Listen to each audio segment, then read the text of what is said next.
Well, the rain is finally out of the area here in the Delaware Valley, so it's a beautiful day for 2 games between the Phils and the Atlanta Braves. It's the last time the Braves are here in Philadelphia, so under bright, sunshiny skies and very comfortable temperatures, it's time to find a baseball or a game. It's game 2 of this 3-game series, and it's game 1 of this doubleheader.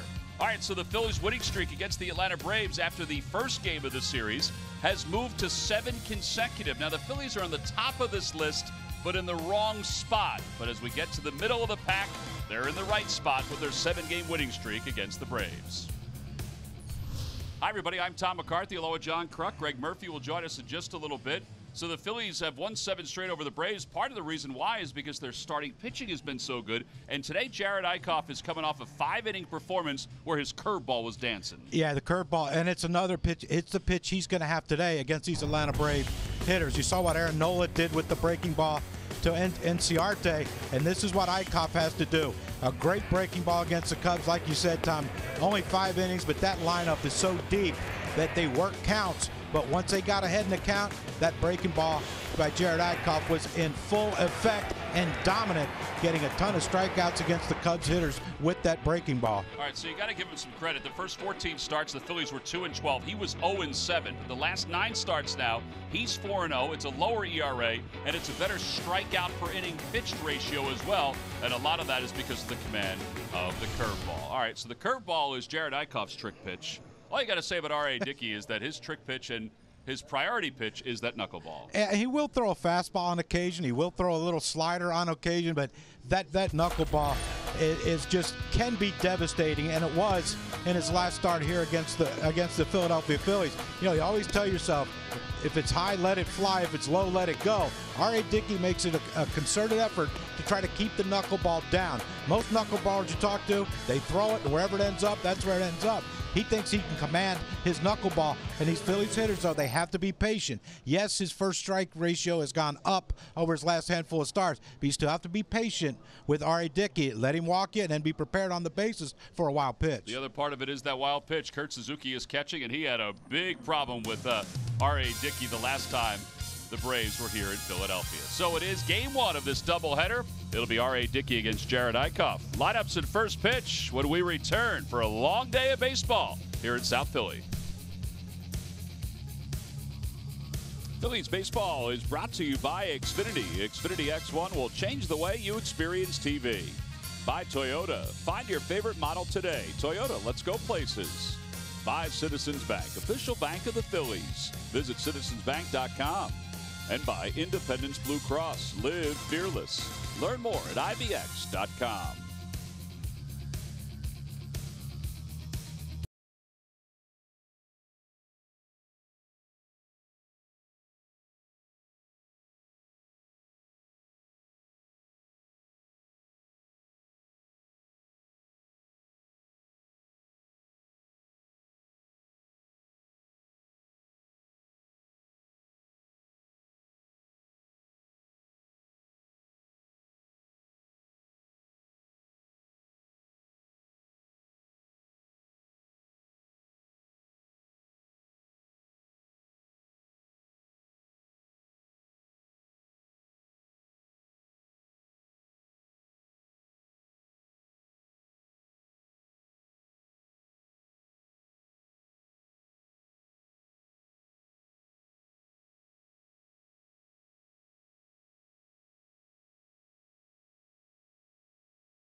Game one of this doubleheader. The Phillies have such a young staff, but usually it's the veteran who decides which game he's going to get. And Eichhoff was the veteran in this case with Mark Leiter Jr. So he opted for game number one. So let's see the lineup he is facing today. Brought to you by Xfinity. Xfinity X1 will change the way you experience TV. Matt Adams did not play in game number one. He is playing left field. He is a kind of a work in progress out in left field. Truly a first baseman who is playing out of position, but hitting .345 in his career against the Phillies. And they will face the 27-year-old right-hander from Evansville, Indiana. 4-7 on the year with an ERA of 4.36. Only 5 innings last time. Pitch count was in the 90s. Part of that was that he had 8 strikeouts his last time out, and 3 walks. So that automatically raised the pitch count. But they feel pretty good despite the velocity being down. Well, the breaking ball really showed up against the Cubs his last start. It was just devastating, both the righties and lefties. And yeah, you go back there and Nola's start against the Braves, and you saw the breaking ball. He got Enciarte out with the runner on third. You thought, this is going to end up being a close game. But Nola had a great breaking ball, and Eichhoff has the same thing. He's going to have the same success, you would think. Well, the first batter that he'll face is Ender Inciarte, who was 2 for 4 in game number one. And the first pitch of the day is just a bit outside, so we're underway, and the count is 1-0.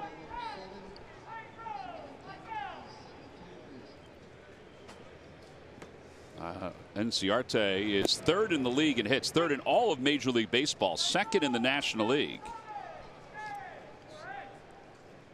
1 ball and 1 strike to Inciarte. It'll be Inciarte, Phillips, and Freddie Freeman to start things off here in the first. And a looper out towards center field, and then I'll drop for a base hit. So the first curveball that Eichhoff throws is greeted with a leadoff single. So that brings us to our Nissan keys to the game today, John. Well, like every start, you got to be patient with R.A. Dickey when you're facing a knuckleballer. And be prepared to run when you get on, because you never know when a ball's going to get by Kurt Suzuki. And don't let the Braves breathe. Stop them in the first inning.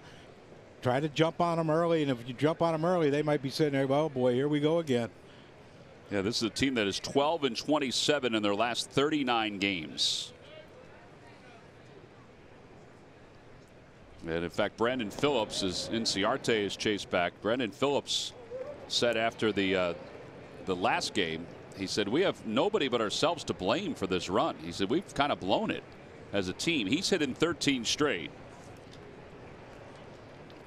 It has been a surprisingly disappointing run for them. Popped up foul above our heads and out of play. We had a shot at that one. I thought we did too, actually. You remember how the game started Monday, though? Enciarte, blooper. Yeah, that's true. Fisted a ball to the left field for a base hit, start the inning, and so things are looking our way. Got to be positive. Always positive. Let's get a ground ball to Freddie. Yeah.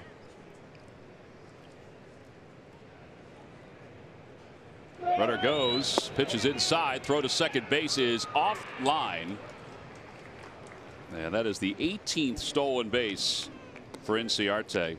You know, it's amazing in this game. I mean, that throw had a lot of velocity on it. I mean, it had a lot of giddy up on it, but it was just a hair to the shortstop side. So that gave Inciarte an opening. Yeah, if it was down on the base, they had a chance. But Inciarte got a great jump. Eichhoff's not real fast to home, and Alfaro did all he could. But there you see it. If that throw was on the base like the one Cameron Rupp made the other night, just catch it and let him slide into it, he probably got him. 1 ball and 1 strike to Phillips. Breaking ball, 1-2. That's a good breaker. Yeah, that's a good pitch to throw, because Phillips is trying to shoot the ball the other way. And normally you would think, okay, right-handed hitter, he's trying to hit the ball the other way. Let me throw something hard in. You saw Phillips kind of like lean back a little bit because he was looking at the same thing, and the break got him.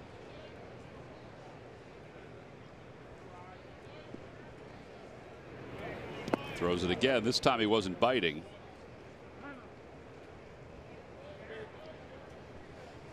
2 balls, 2 strikes.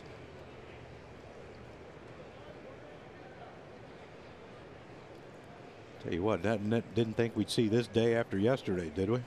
Oh, it is absolutely gorgeous out today. I don't even have the fan on. Really? Feeling pretty cool. I felt a breeze and I thought it was the fan. This is just Mother Nature. Yep. And a looper out towards center field. That's going to drop for a base hit. It's career hit number 2,000 for Phillips, and it will give the Braves a 1-0 lead. I mean, you want to talk about just putting the ball in play and good things happen. That's exactly what happened there. He got the ball, gave it a kiss. Congratulations to Brandon Phillips. Well, he extends his hitting streak to 14 games. It really is a remarkable feat for any major leaguer to reach that milestone of 2,000 hits. It really is. He becomes the 279th player in Major League Baseball to reach 2,000 hits. He's been really good for a really long time. First player to ever reach that number, that milestone, was Cap Anson. And now Phillips is in that category. I'm anxious to see how the Phillies are going to turn a double play if he hits a grounder to Cesar. Yeah, is it Freddie that's going to run over? And Franco ain't going to get there. No, because Franco is way over toward the third base bag with Freddie Freeman up.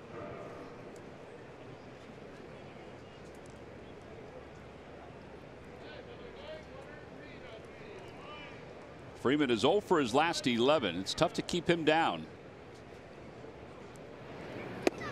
On the outside corner, and it's 1-1. Freddie hasn't been too pleased with the umpire. I know against Nola he had some issues with some of the pitches that were called strikes, and that one right there, he didn't look like he enjoyed that call either. Phil Cuzzi's behind the plate. And a fastball high. Or I guess that's a slider. It was 84 miles an hour. I hope it wasn't a fastball. But you notice Phil Cuzzi, not many umpires get directly behind the, like most of them. Most of them are more to underneath the hitter's arms than he is almost directly behind them. Kind of like that. That's why they need to bring back the old balloon chest protector. Yeah, because if they had the balloon, most times they were right over top, right? Yep. Now he's right on the inside corner, but just interesting that he seems like he's more behind the catcher.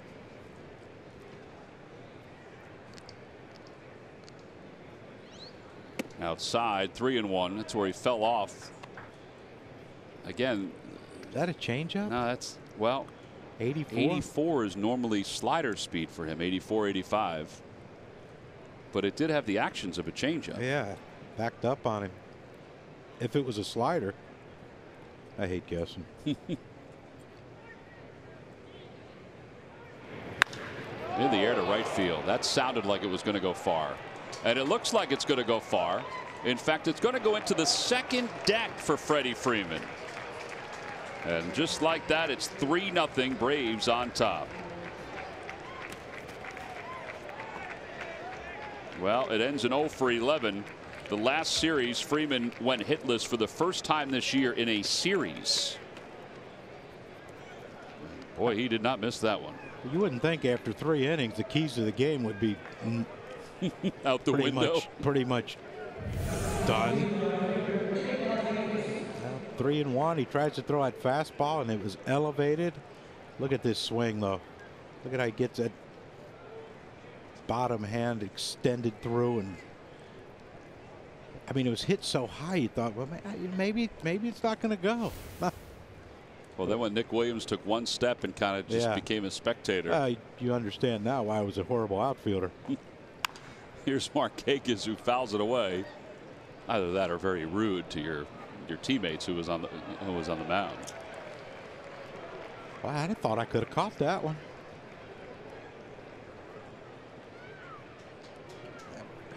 Man. Upstairs, 1-1.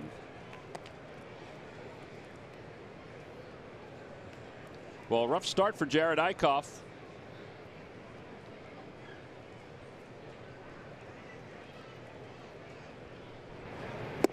It is a crazy game, baseball. I mean, think about five innings and 1 earned run against the defending world champions the last time out, and 8 strikeouts. It's kind of like Rich Hill.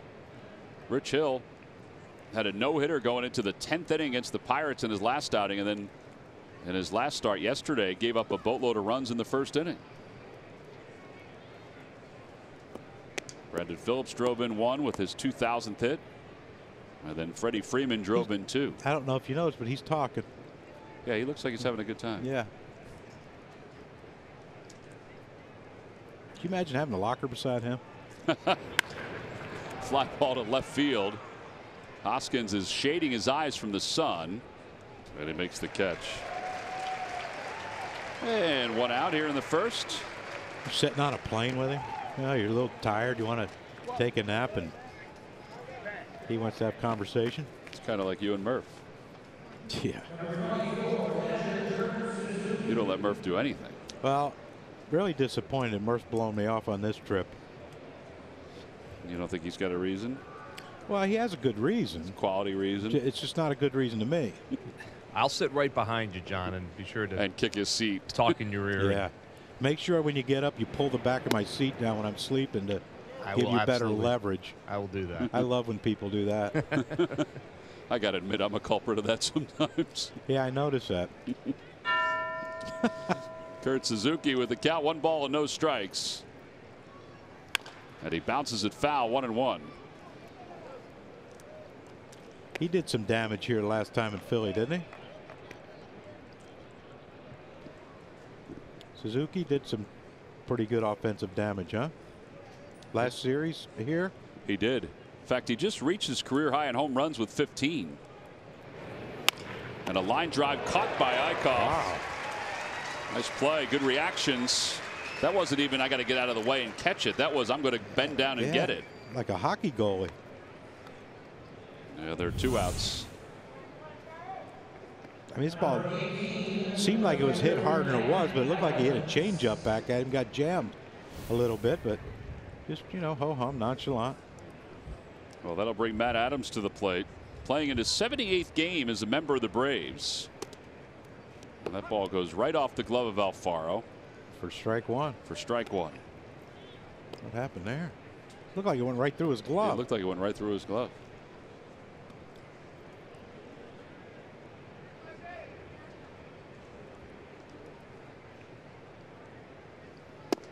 On the outside corner, and it's 0-2. I think that's the slider he wanted with Freeman early in his at bat that he missed with.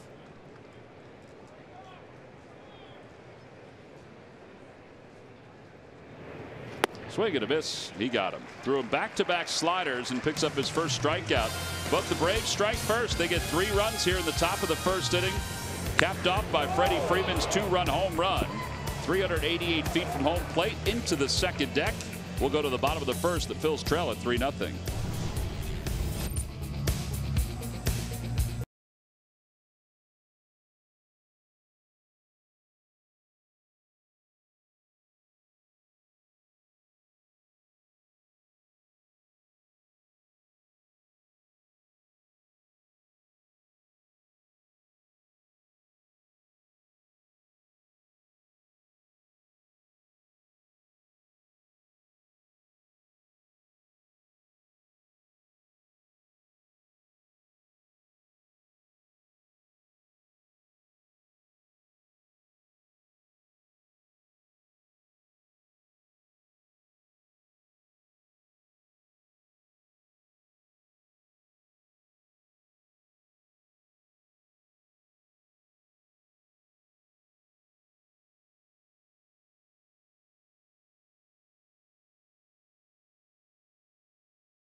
After a 3-run first for the Braves, let's take a look at his lineup for today.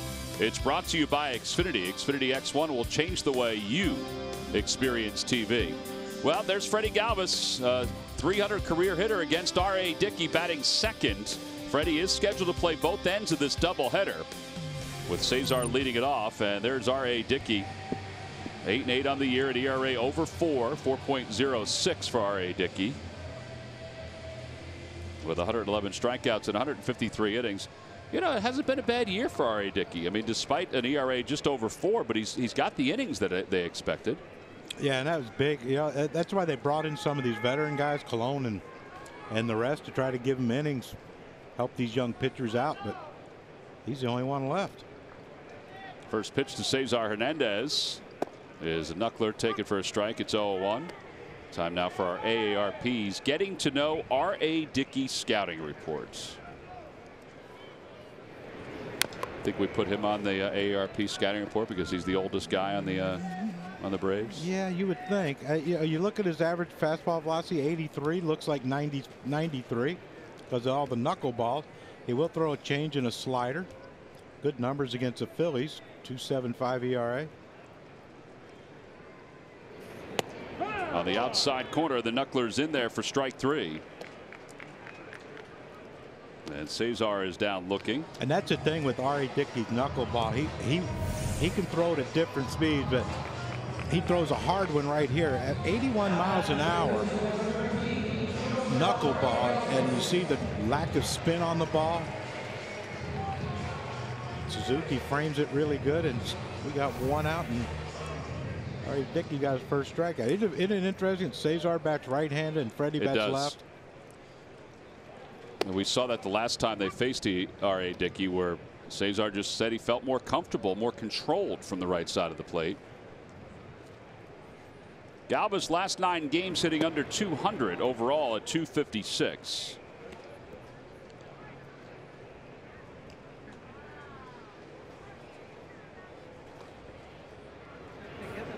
Outside, 2-1. Well, I was talking to Freddie today, and you know, he wore the shin guard his first 3 at bats the other night, or 4 at bats, and he had 4 at bats.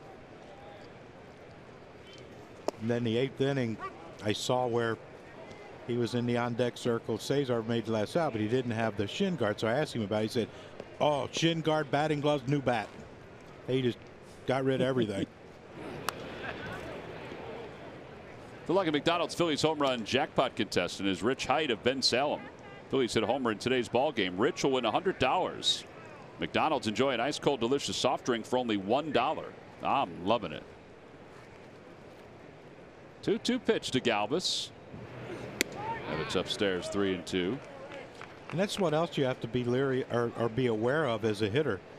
You know, if you swing and miss at strike 3, even if you take it and it's called a strike 3, you never know where that ball's going to end up. Ground ball to the right side, and Freddie Freeman is there, 3 unassisted, 2 away.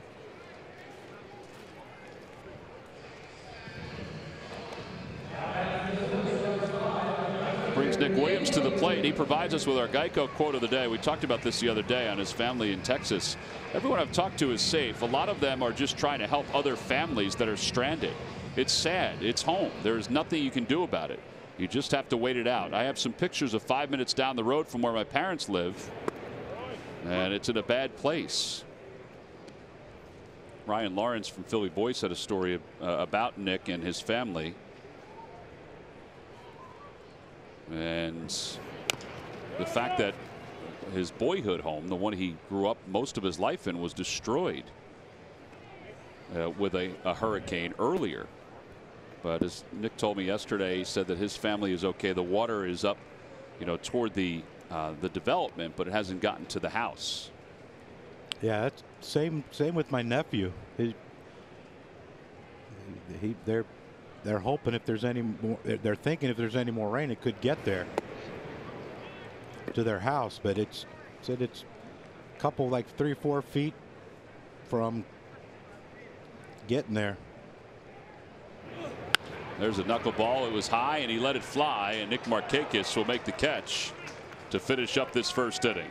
So the Phillies go down in order in their half of the first. We have completed 1. We'll head to the second. It's 3-0. Braves on top.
protection they deserve. A State Farm agent is here to help with the right home and auto coverage and discounts too. Talk to a Philadelphia area State Farm agent or call 800 State Farm.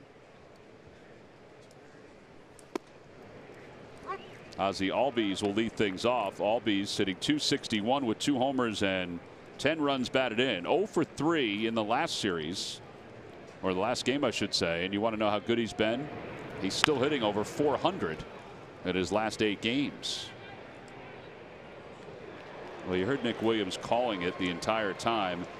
I think he felt like he had a better angle than Florimone, who was kind of shading his eyes from the sun there. That was almost disaster. Could have been very problematic.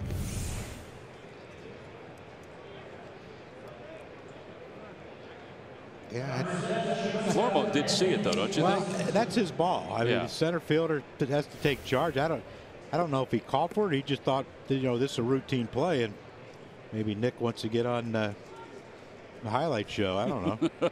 Well, he was almost on the highlight show for the wrong reason. Dansby Swanson. That's an F9 to straightaway center. Yeah, gonna put an arrow on that one. In case you're scoring at home.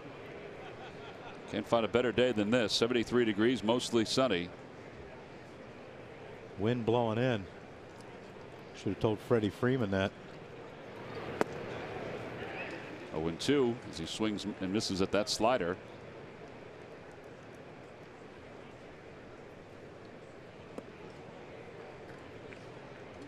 Since he's got called back up, his numbers have been good. In fact, they're happy with a lot of his production, offensively and defensively. Boy, that was really close. I don't know where Phil Cuzzy thought that was. I guess he thought it was low.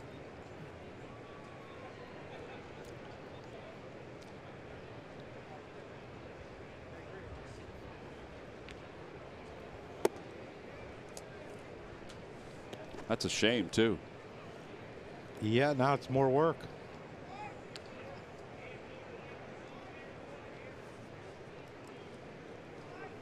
I wonder if Eichhoff feels like if I go down there again, I'm not going to get a strike. Boy, he totally missed his spot. He took a peek down at the mound after he threw that 190. That was the hardest ball he's thrown today, and really the hardest ball he's thrown in a few starts. Yeah, that's not even close. Farr was setting up in. That ball would have went behind a lefty. Or hit him. Oh, boy. Oh, man. It looked like Phil Cuzzy was backing up to give it the old heave-ho. Yeah, I thought he was too. First walk issued by Eichhoff. Pitchcast presented by Mazda. See, number 3 is the one we were talking about being a strike. Yeah, this one was awfully close. And R.A. Dickey 6 for 49 so far.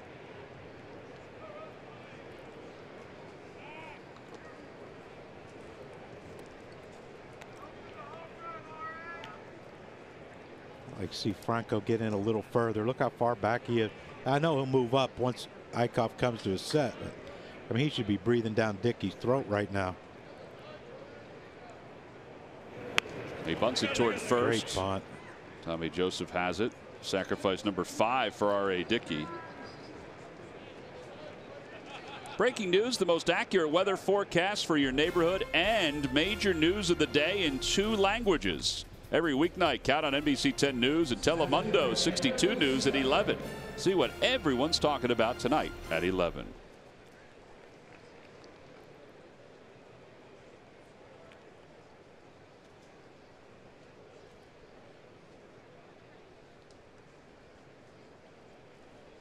We got to make some pitches here. And Inciarte singled and scored his first time up.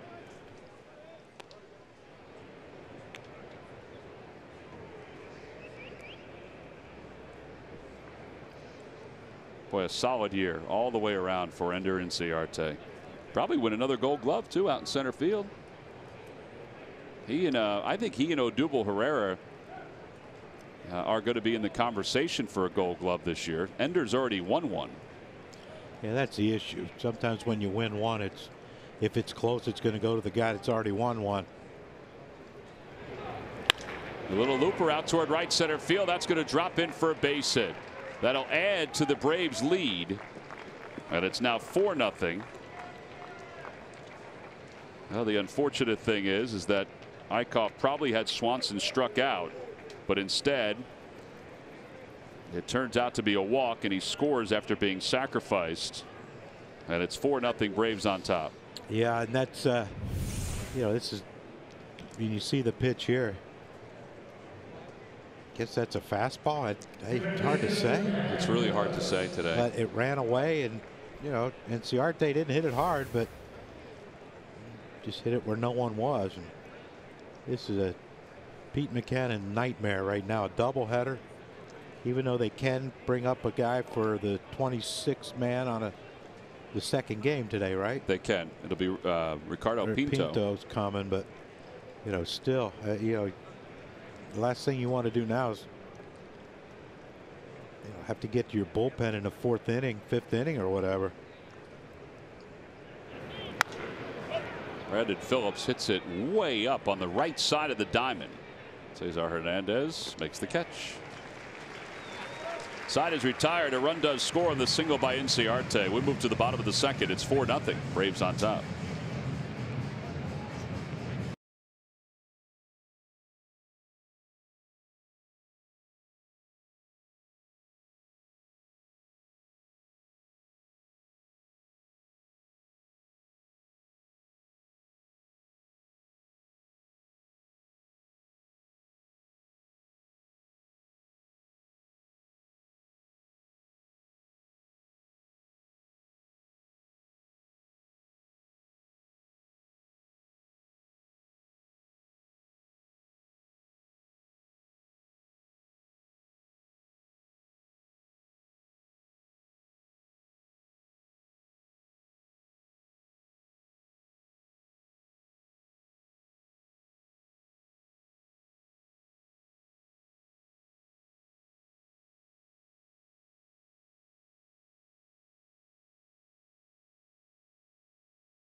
Month of August, the Phillies will make a contribution to the Help Our Kids Radiothon, benefiting the Nemours Alfred I. DuPont Hospital for Children.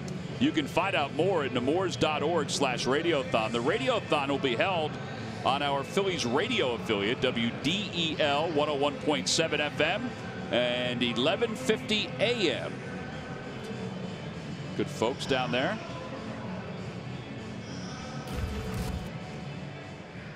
Juan Samuel, Nick Williams, Pedro Florimon having a conversation on that fly ball.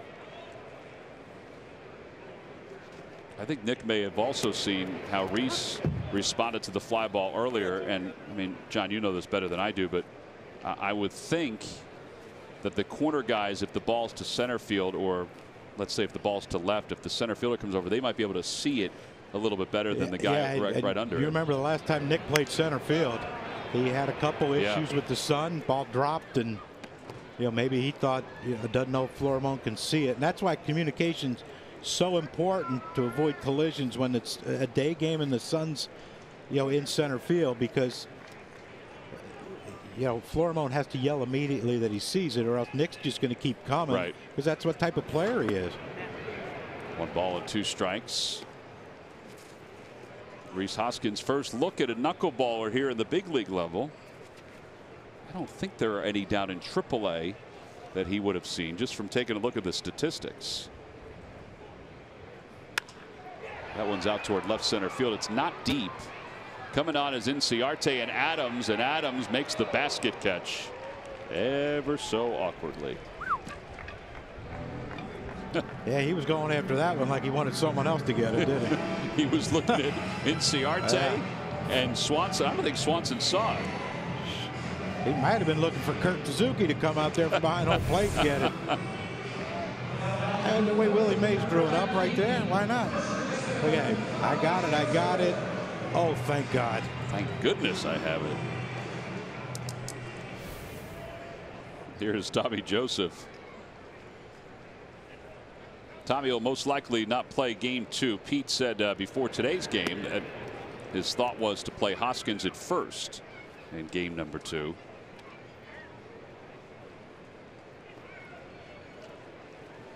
Three home runs in the month of August for Tommy. Hasn't hit well average-wise during the month.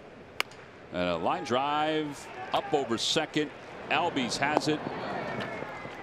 And there are 2 outs. Yeah, that's why it's hard for, you know, a manager. He gets asked, you know, how you going to do the game, second game, and I might put Hoskins. What if Tommy gets 3 hits and so true drives in 7 runs? It's, you know, it's tough to take him out. Well, like every manager, and Pete even said this today, he does have the right to change his mind. Absolutely. I mean, think about the fact that Alfaro is catching Eichhoff. It was a few weeks ago where he said to everybody, he said, I think I'm going to have Rupp catch Eichhoff and Nola, and Alfaro will catch, some of the other days. And then yesterday, Pete said, I thought about it. I got to get him in there against everybody because he's going to probably be with these guys for a while, so he's got to get used to catching them. Yep. So far, it's hasn't quite worked out. 0-2 pitch to Franco. And he shoots it past the fleet-footed Mickey Morandini over Look at at first. that, though. 87-mile-an-hour fastball. Has to look like it's 100. And well, look how late Franco was with it, too. Throwing him another one? Nope. Second strikeout for R.A. Dickey. That's a 10-pitch second inning. 6 up, 6 down for the Knuckler. We'll move to the third. Phillies down 4-0.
Section for all the information, and please submit your answer on the subject line. All right, John, the question is, what pitcher holds the Phil's single season record for most wins in August?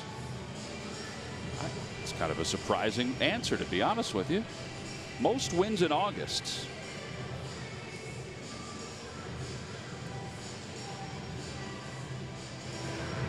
Well, since you went surprising answer, the normal suspects are out, right? The normal suspects Robin, are out. Lefty, out. Schill. Out. All right. Yeah, the normal suspects are out.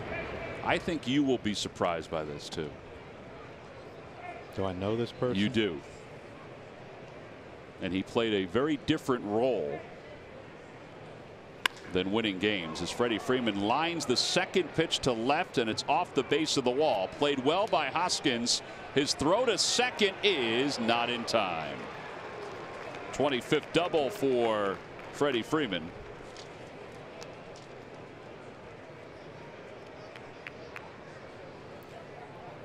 haven't fared too well. He came in this game 0 for his last 11, and looks like he's going to try to make up for that today. But again, another pitch that stayed elevated. Just right now, Eickhoff has no command of any of his pitches. Now you're looking at Bob McClure come out, but yeah, I mean, you know, Markakis does his job. You know. Yeah, this is somewhat surprising based on the way he has thrown. I mean, we ran it down during the open.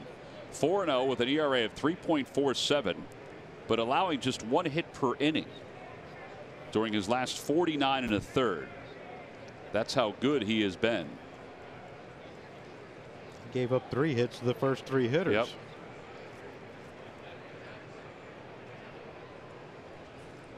And he's dealing with Markakis now, who comes in with a fly ball to left in his only at bat.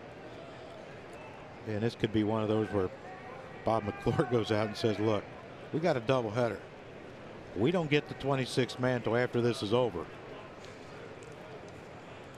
Watch every out-of-market regular season game for the rest of the year live at home in your office with the MLB.TV subscription. Now, your subscription includes At-Bat Premium, celebrating 15 years. Blackout and other restrictions apply. Visit MLB.TV for details. Curveball sails, and it's 1-0.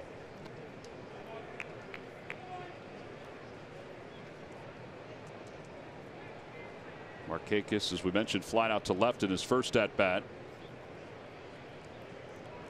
He comes into this game with 2,023 career hits. He reached 2,000 earlier this season. The Phillies' 25-man roster, which includes the pitchers, they have 2,926 career hits. So he's been around for a long period of time. That's foul. Ooh.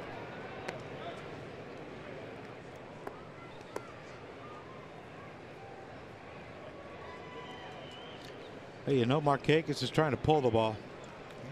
Trying to get Freeman to third, less than 2 outs. I don't think that's the pitch you want if you're Eickhoff. No. Lucky that wasn't another double.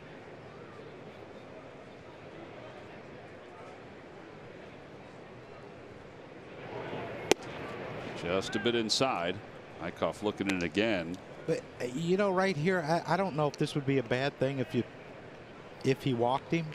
You know, just the fact that, you know, Suzuki got jammed and hit a little line drive back at Eickhoff. He struck out Adams. You know, I'm surprised he was taking that 3-1 pitch. Yeah, me too. I think he is too. That's why he's beating up his feet. Darn feet made him take that pitch.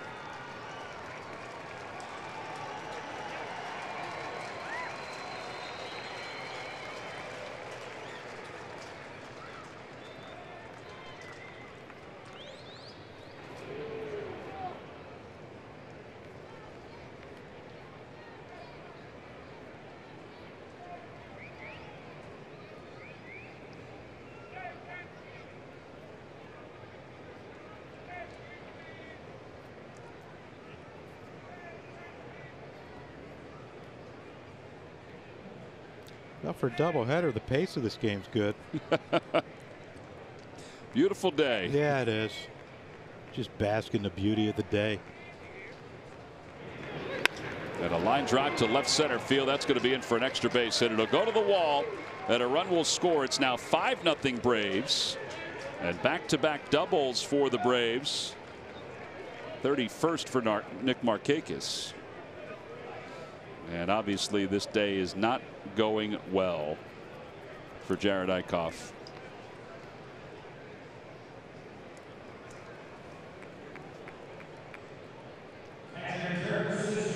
Oh, there's something wrong with Eickhoff.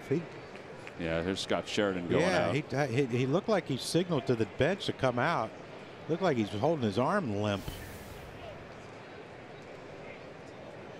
Now, we've talked about his velocity being down in his past few starts compared to where it was last year and when the Phillies acquired him from the Rangers.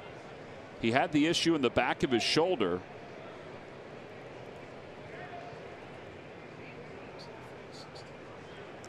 Like he's got touching his fingertips like they're numb. Well, they're not going to fool around with this, I would think. He's going to come out. So Jared's day is done. And we will have a pitching change very early here in the third. And Pete will have to go to the phone.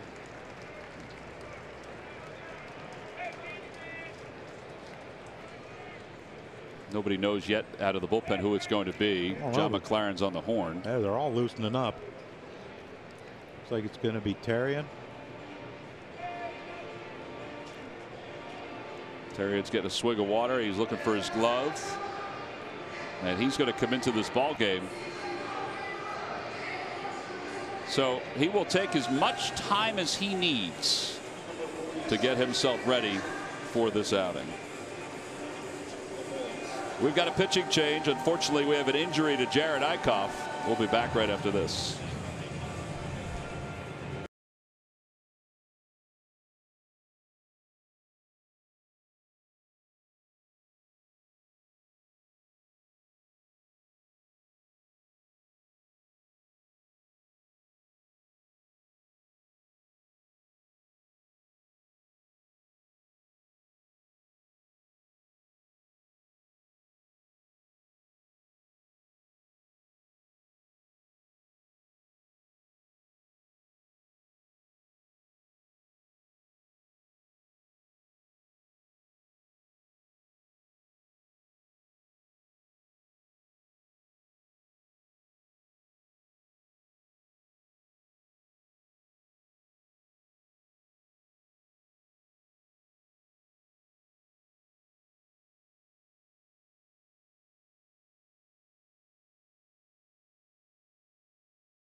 Coming to Citizens Bank Park on Friday, September 8th, rain or shine.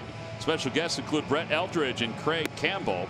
You can get tickets by going to Phillies.com/Luke Bryan. Well, it's a gorgeous day to sit back and enjoy a little baseball, a little twin bill, the old-fashioned way. But it hasn't been the best of starts for the Phillies. Not only are they down 5-0, but it looks like they may have lost Jared Eichhoff, which is a shame. Jared was on the disabled list earlier this year with trouble in the back of his throwing shoulder. Looked like he signaled to the bench for somebody to come out. after the double by Nick Markakis. And now Jeff Centurion, who just now began his warm-up tosses, and he will take over here in the top of the third inning. Well, obviously this is not the roadmap that Pete Buchanan wanted for a doubleheader, but situations like this, it's all hands on deck at this point. Yeah, nothing you can do really. You know, I guess it makes it easier. I hope Pinto brought clothes, because now he might have to make the trip to Miami. But you could tell there was something wrong. His velocity has been down lately, but nothing like it was today. And command was a problem. Yeah, and that's the biggest thing. When you talk to pitchers who have something wrong with them, it's not velocity normally. It's location. They can't locate. But the fact that he was, doing that with his fingers tells you that there might be some sort of nerve issue going on, maybe. Or well, let's hope for the best. I mean, it's late in the year. He's been very durable. Yeah, isn't that what I mean? Vince has the same thing, right? The nerve thing. Vince was doing the same thing when they took him out that day. Suzuki swings at the first pitch from Terrian and flies out towards center field. And Florimone will make the catch, one out. That'll bring Matt Adams to the plate. Well, now they need a little length. The other issue too is that Lehigh Valley's in Syracuse.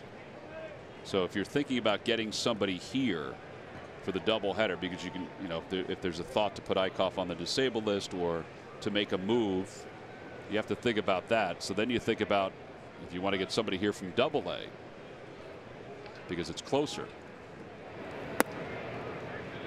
I mean, it is only an hour flight from Syracuse, but you got to be hopping just from a pitching standpoint.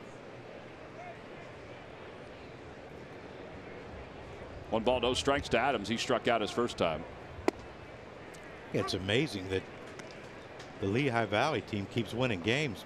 We got all their pitchers here, don't we? For the most part, yes, we do. Yeah, even the relievers.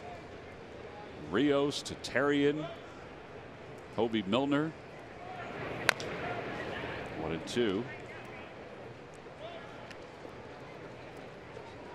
Leiter got their first baseman too. Yeah.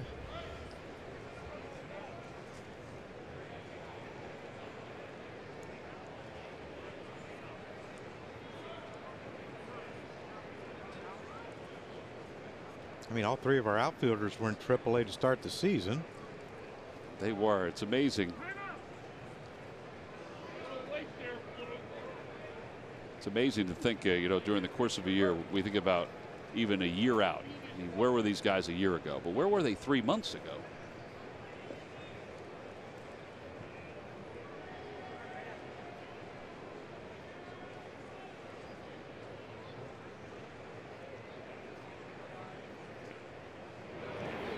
Outside, 2-2.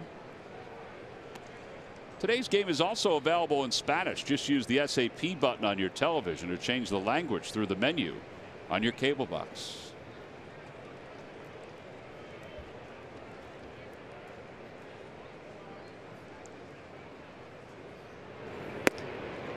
Three balls and 2 strikes. Oh, we went from Kurt Suzuki being our favorite player to Matt Adams now. Not a fan. Terrian's got to go at least 3. I would say 3. Yep. Suzuki swings at the first pitch. Thank you very much. And now Adams wants to work a walk. He was working him away the entire at bat. And here is Ozzie Albies, who flied out to center field his first time up, but it was caught by Nick Williams.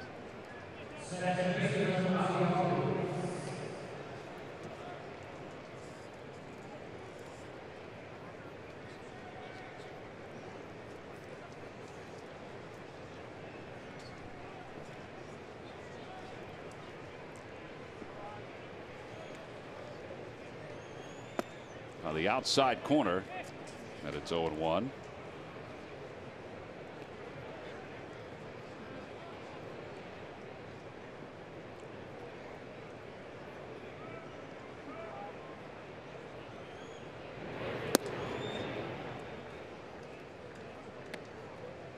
Faro's got to get Terrian back in.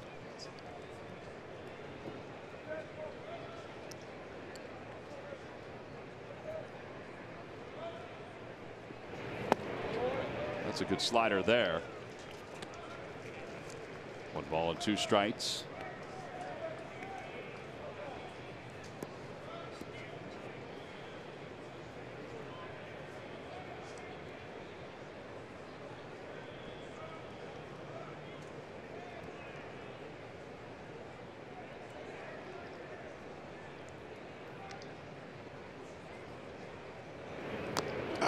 Man, how did he even swing and hit that ball? I thought it was going to hit him. I think it did after he's. Oh, I've never. Well, can't say I haven't seen it. Look at this. This ball's going to hit him. Oh, both knees. It hit both knees. It looked like it did hit both knees. Jeff Forder, the athletic trainer for the Braves, out quickly.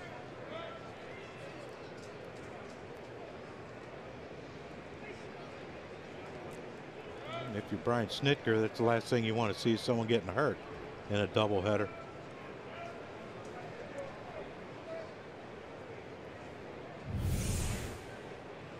This is, you know, you think you see it all, but you haven't seen anything.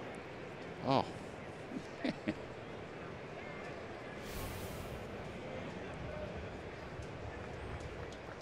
They're trying to figure out now what they're going to do with their middle infielders when Camargo, who got hurt when the Phillies were in Atlanta, when he comes back. I think they're going to be set to play Albies at second and Swanson at short, and Camargo will have to figure out a spot to go.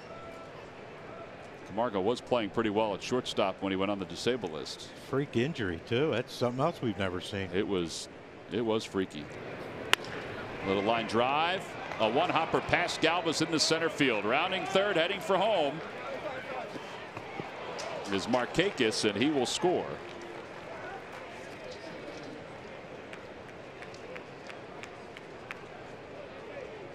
So it's now 6-0 in favor of the Braves. RBI single. It's the 11th RBI of the year for Albies. Doesn't make sense why you wouldn't try to come back in there again. He obviously is not seeing the ball in, or else he wouldn't have hit it off both knees. Right. You know, you throw something out over the plate and punches it into center, and another run.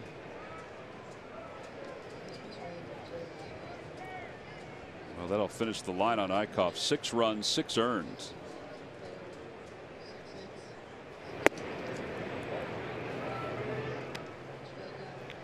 One walk and 1 strikeout.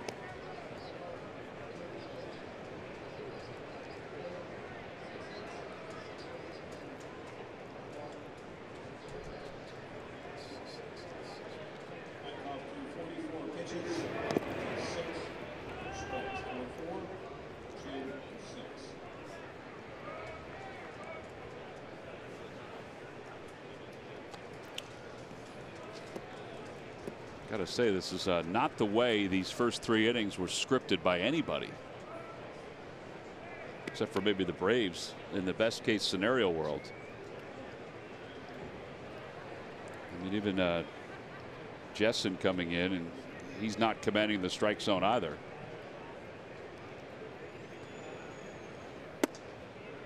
Three balls and no strikes. Well, I guess the one thing is South Beach doesn't close, does it? It's like New York. It's always open. Yeah, we'll get down here at 4 a.m. and maybe me, you, Larry, Scott, Murph, go get a little something early breakfast. Ball 4. You guys can go golf and I'll go hibernate. You still have 2 podcasts to do tomorrow. 2 podcasts tomorrow. That shouldn't be an issue. Well, the bases are loaded, so there is an issue now. There's Pete talking to Bob McClure. I mean, this is the other part of sort of the worst case scenario, is that, you know, this is a guy that's filling in for the starter who goes 2+. You really do want him to go at least 3 innings today, I would think. Yeah, at least get to the 5th inning. Get through the 5th inning. And, you know, you got Ramos for an inning, Morgan for an inning, you know. Rios for an inning. Blanco for an inning. Hey, why not? Want to know to R.A. Dickey, who's thinking, let me get back on the mound. I got a 6-run lead to work with here. And something else through 2. 1-1.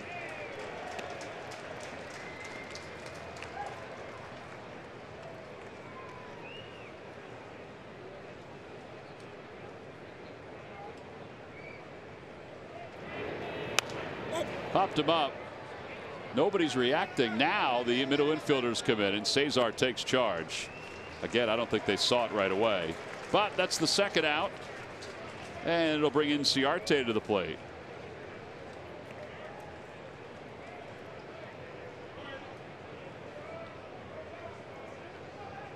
One thing about these Phils recently, they lose. They're talking about the 17 runs they allowed to the Cubs. Yeah, I guess they're not trying to set a record for 1-run games, right? Yeah, we haven't talked about that. I know. Knock on wood. Yeah, we've been blowing people out or getting blown out.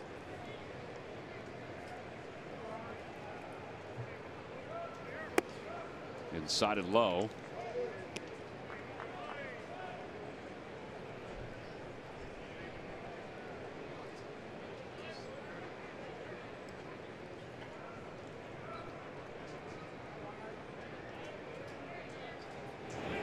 Back toward the middle. That'll get into center field, a base hit. 1 run is in. Rounding third is Albies. He's heading home. The throw to the plate by Florimon is not in time.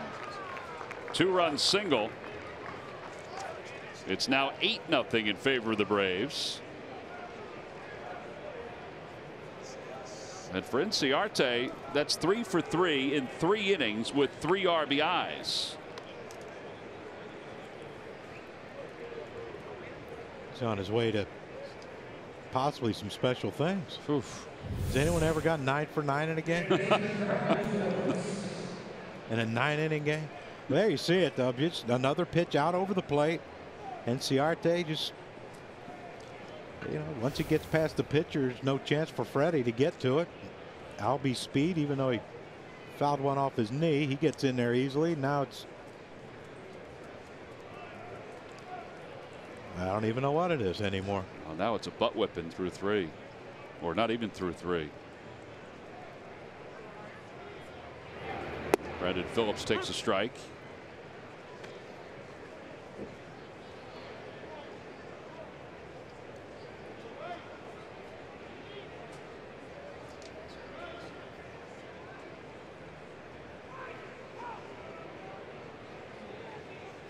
Swing and a miss. 0-2.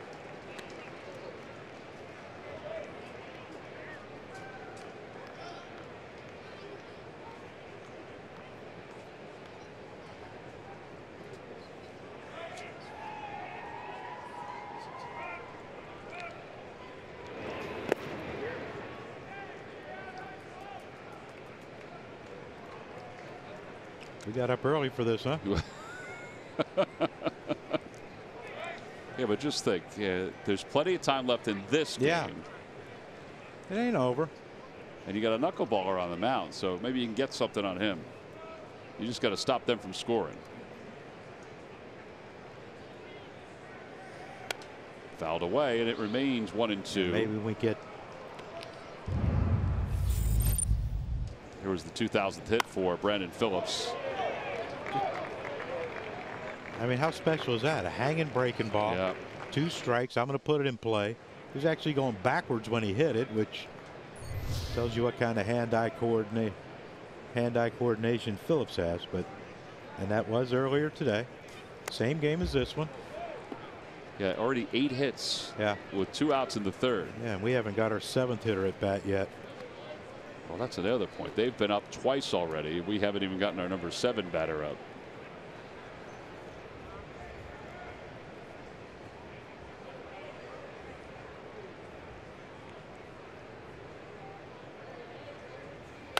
Over to first base, and Tommy Joseph will just take it onto the bag. 9 men come to the plate in the inning.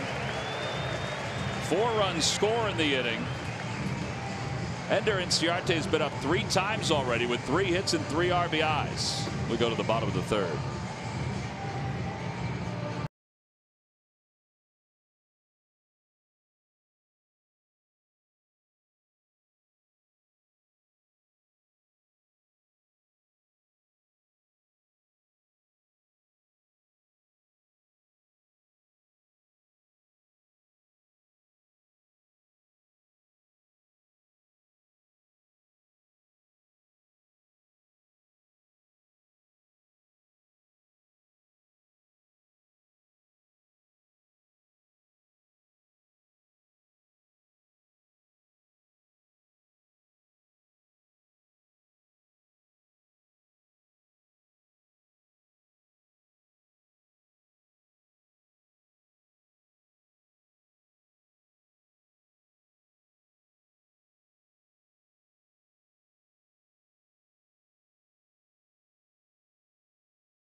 Brought to you by your Delaware Valley Honda dealers. Hurry to your local Del Val Honda dealer. Visit DelValHondaDealers.com. And by W.B. Mason. Who bought W.B. Mason for fast, free delivery? Nobody does it better. Well, so far today, nobody's doing it better than the Braves. They have 8 runs on 8 hits. Last inning, 4 runs on 4 hits. And as John mentioned, the Phillies are sending their number 7 batter up for the first time against R.A. Dickey. And it's 1 ball and no strikes.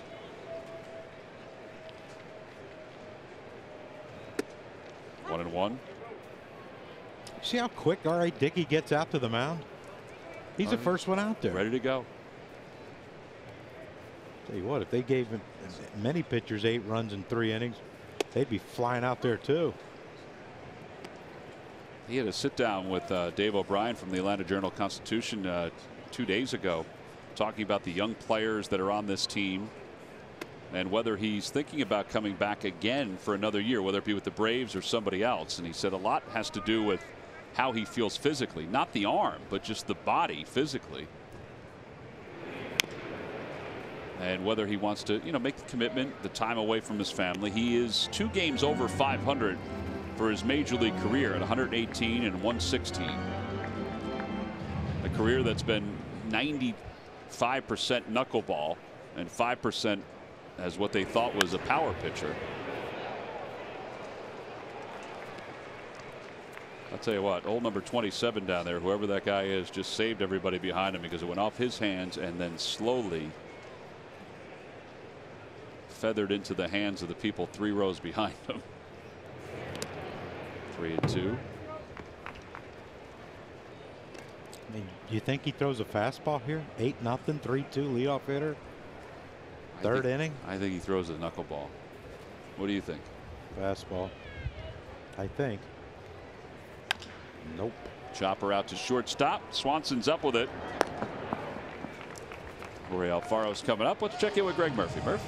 All right, thanks a lot, Tom. Well, you talked about R.A. Dickey and the kind of year he's having. It really has been kind of a bounce-back year for Dickey after a couple of slow seasons in the last 2. But he's been very good this year. And not only has he been good this year, but he was good early. He's been even better of late. And, you know you're going to get knuckleballs from R.A. Dickey. He throws them 80% of the time. But he's just like every other pitcher. He has to throw strikes as well. And he's been able to do that with the knuckleball this year. 62% in the first 13 starts of the year, 62% of his first pitches were strikes. That's actually gone up. That's a high number to begin with. That's actually gone up to 67%, and he's also almost doubled his strikeout to walk ratio as well. So he's throwing strikes, he's getting ahead of hitters, and he's putting them away. And it's the secret for any pitcher, but when you throw the knuckleball in there as well for R.A. Dickey, we've seen him have good success with that over the course of some other seasons, and he's doing it again this year. Well, Jorge Alfaro is taking care of any thoughts of a no-hitter as he singles up the middle with 1 out here in the 3rd. So the Phils have their first base runner, and Terrian is coming up. All right, so 4-0-2 counts, 5 of 8 first pitch strikes for Dickey. Heck of a number for a knuckleball. I watched him throw a side session. He allowed me to watch him throw a side session when he's with Toronto, and he was moving the catch around, like inside, outside, eye, up, down. And I'm thinking, does he really? And he was really accurate where he wanted to throw it, which is amazing to me because I've talked to Charlie Huff about his knuckleball and Tim Wakefield, and they just said, look, once it leaves our hand, it's not up to us where it ends up. It's kind of just where it's going to go, especially if it's a good one. And when he threw that side session, did he throw mostly knuckleballs? Yes. Or did he have a certain segment where he just threw fastballs? No, he started off with fastball, and then he started moving to the knuckleball, and that's when he started going location once he got real loose. It was fun, though, because almost every pitcher on the Blue Jays was standing behind him. Some of these guys throwing 95, 96. Look at this. I mean, just playing catch with him. Can't be fun. No, I would think there's a little bit of stress involved. When you have to go put on full catcher's gear to go play catch with a guy,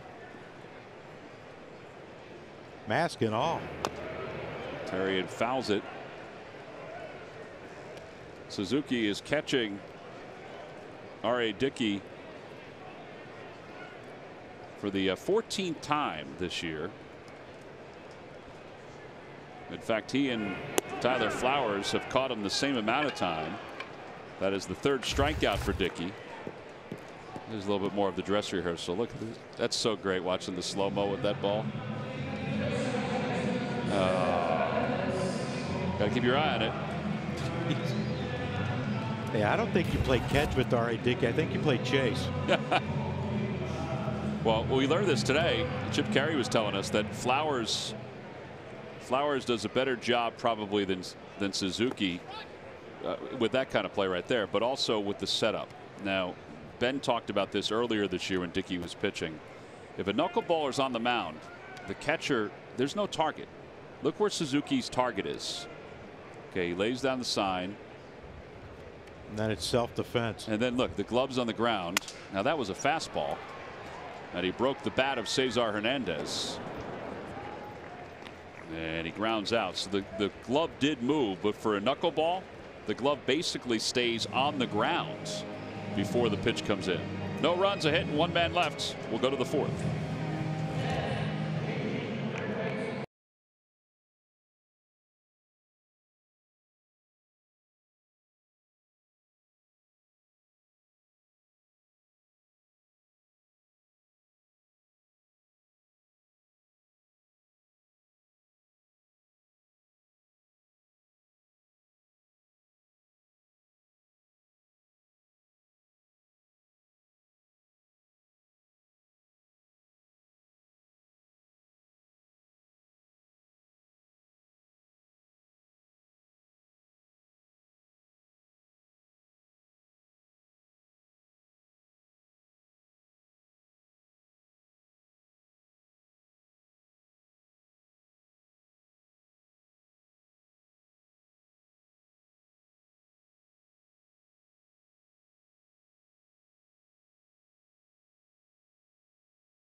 Right to your desktop the same day when you order by 11:30. Pinpoint delivery by who? Who but WB Mason.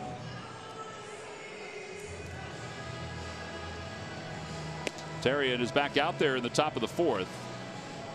Are you guys really going to play golf tomorrow? That's the plan. Wow.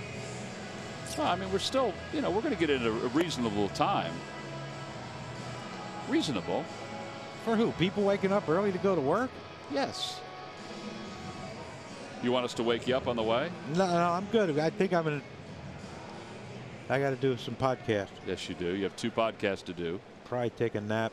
You going to do 2 today or 2 to just start tomorrow? No, tomorrow. We get there late tonight. I get things to do tonight when I get there. Sleep. Freddie Freeman started the rally in the last inning, a 4-run rally. And he lines one right at Maikel Franco. That shift worked perfectly. Perfect. Look, he's the only one on that side, and the ball goes right to him. 1 out. Somewhere there's a sabermetrician just smiling from ear to ear. Yeah, I told him to go there. Yeah. That was my idea. How come they didn't put someone up in the second deck as first at bat? Here's Markakis, and he takes a strike.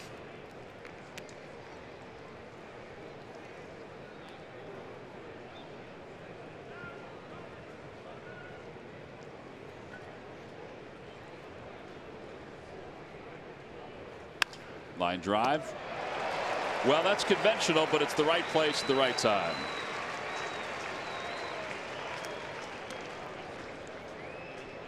Here's Kurt Suzuki. So the history of the Phillies and the Braves as far as doubleheaders go. Well, 340 all-time meetings. Phillies have the record, have the better win-loss record. They have swept the Braves 86 times. The Braves have swept the Phils 85 times. Now wait a second. They've met 340 times? Yeah. Yeah, 340 doubleheaders. Oh. Yeah. Gonna say 680. That's a lot of doubleheaders. Well, I think it was up until the 50s and 60s where they were scheduled doubleheaders. They told me yesterday that they came up with the rule that you can't start a second game of a doubleheader before a certain time. Oh, Suzuki is hit right in the small of the back. That's painful.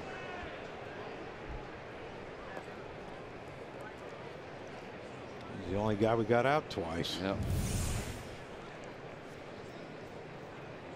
Oh, man, that's. Take a listen.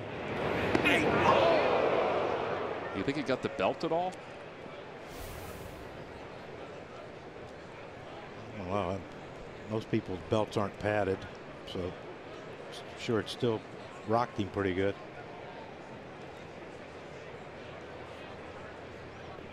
Jeff Porter's been busy today. Yeah, he has.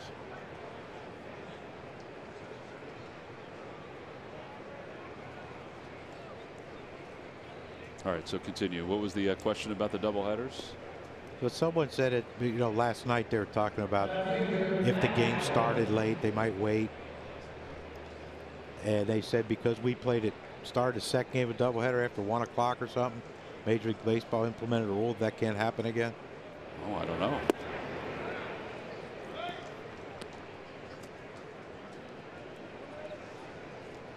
I mean, what? I don't get it. I don't get it either. Where were we going?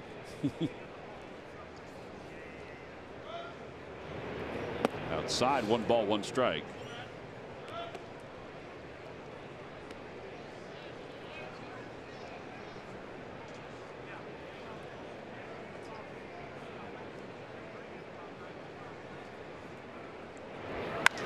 Fly ball left field. Hoskins on the run over toward the line and makes the catch. Hitting over, no runs, no hits, and 1 man left. We've played 3.5 on to the bottom of the 4th.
On shopchoosenissan.com and by McDonald's. Enjoy an ice cold delicious soft drink for only $1. I'm loving it. Nice day to be outside. Nice day to even take a visit to the art museum if you want. Phillies trail at 8-0 here in the bottom of the 4th inning. You ever been in there? Long time ago. I was too. I think it might have been when I was playing. They had a guy that did a bunch of artwork. Phillies artwork, like, I Like think Dick Perez? Perez, yeah. And one of the owners told me to go. I should go there. So Freddie Galvis lifts it out towards center. And Ciarte, shading his eyes from the sun, makes the catch. So it was a Phillies exhibit? yeah. Did you run up the stairs like Rocky? No, no. Did you walk up the stairs at a brisk pace? Did not. There's an elevator, ain't there? Well, I don't know that. I didn't walk up the steps. I know everybody wants to run up the stairs and put their arms up and get a photo. Yeah. Yeah, I don't. I'm not. You're not everybody? I love Philadelphia and the history of Philadelphia and all that, but that's one part that I'll pass on. I've never seen the Liberty Bell either. Really? Don't know where it is. It's over by Independence Hall. That's what I heard. Swing and a miss, 0-2. Well, you can knock all this stuff out in the morning or late morning, early afternoon. John, I think we need to plan a day for you out there in the city of Philadelphia. I'll be your tour guide. You know your way around? I do. I know my way around the city. 0-2 pitch. Swing and a miss. Williams strikes out. There was a time, I'm not trying to say that you're Charlie Manuel or anything like that, but when we were doing the Charlie Manuel TV show, we would do segments where we would go to certain spots around Philadelphia to see, like Liberty Bell, places like that. Ken Sellinger, who did the production for that, he even went on a horse and buggy ride with Charlie through the streets of Philadelphia. We could do that. We sure can, Murph. You're the one I'd want to be seen with in a horse and buggy. I figured as much. I mean, you were my first choice. You just beat me to it. Thank you. I appreciate that. All lit up and everything. It'll be the perfect end to a great day in Philadelphia. Either that or a cheesesteak. We could do that too. How about a cheesesteak while we're taking the buggy ride? Like it. Down low, 1-1. Tell you what, it's been one game and one at bat since Hoskins hit a home run. I mean, come on. Must be slumping.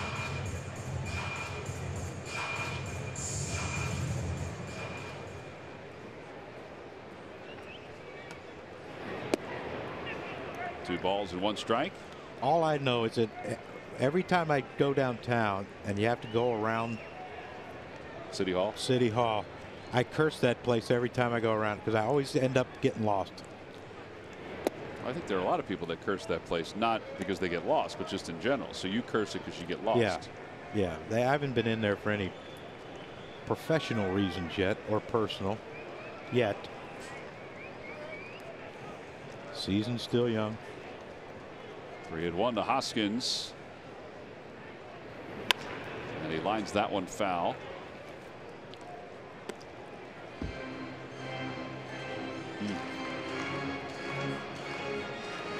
Maybe stop at the Italian market. I don't think so. Really? I don't think. I think I went to Chinatown with Gus Heffling, the strength coach, former strength coach. I went there with him once. Out in front of a knuckleball that went 71 miles an hour. 5 strikeouts through 4 innings for R.A. Dickey. He's allowed only the 1 hit. We'll go to the 5th inning. Phillies trail at 8-0.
Sunday, September 17th, when the Phillies take on the Oakland Athletics. It's the Hers Winter Aviator hat for kids 14 and under.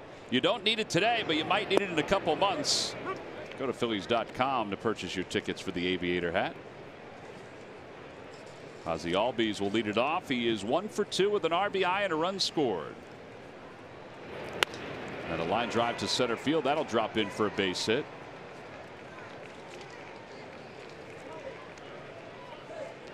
So he's aboard, and that will bring Swanson to the plate. John, there's the Liberty Bell. Oh, it's outside? No, no, no. It's inside. It just looks like it's outside.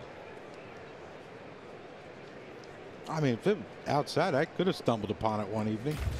You could have. There it is. You'd say that you saw that one. Yep.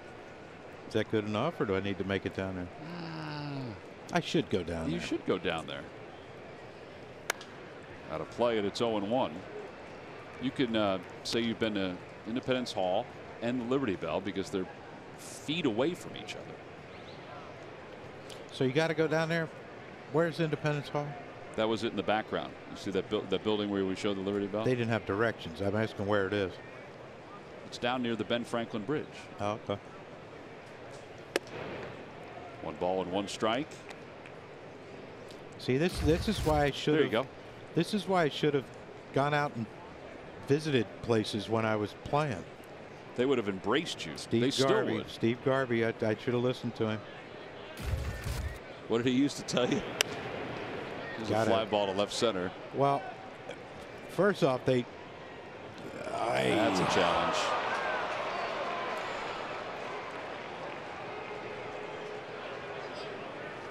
First and second now, back-to-back hits.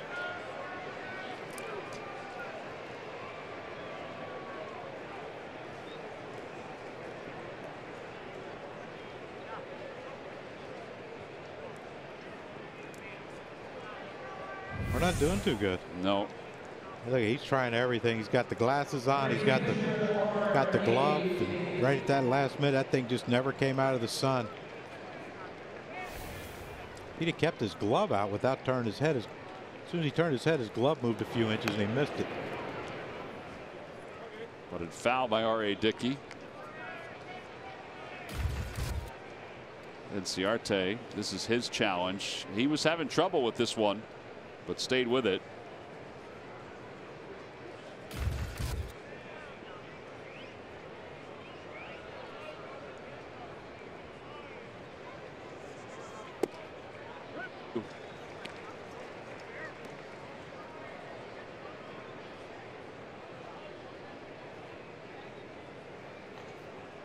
A lot of 120s there.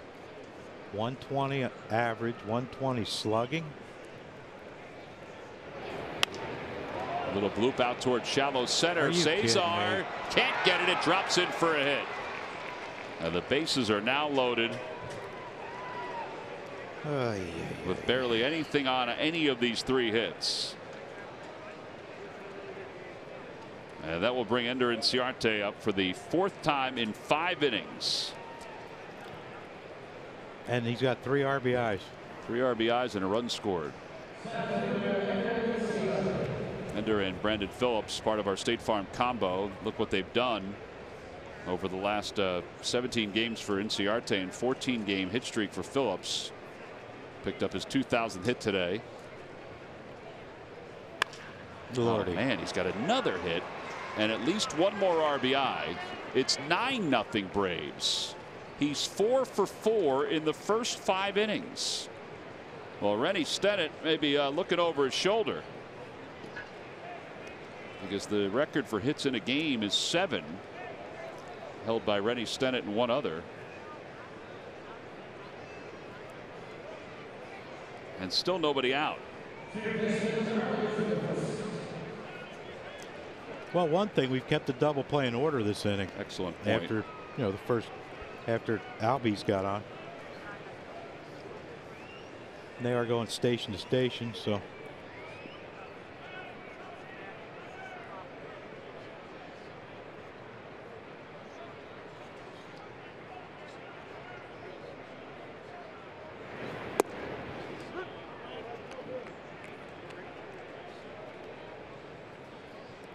Rios down there warming up, I believe. Yeah, I think they're going to have to pull Terry in because he's obviously ineffective here. Although somebody's going to have to bite the bullet at some point. It's already 9-0. Phillips fouls it back. It's 0-2.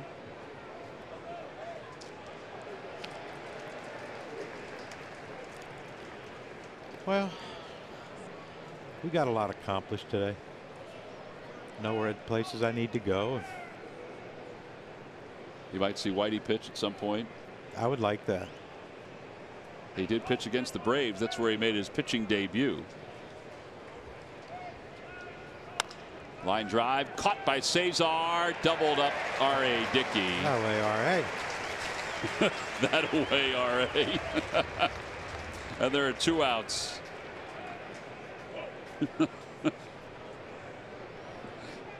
Pitcher's best friend. Yes, it is. Particularly if it's against the other pitcher. It makes it a little easier. He needed a break. He's not young. Got to get in that dugout, man. Look at that. Just, you know, freeze. It's R.A. big fan of Brandon Phillips. He wanted to get him another RBI.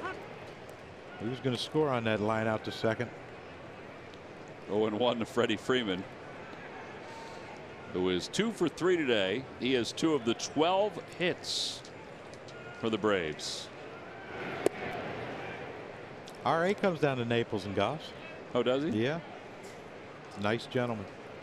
He may be spending some more time down there. He came out there one day. It was hot, and he had on black shorts and a black shirt.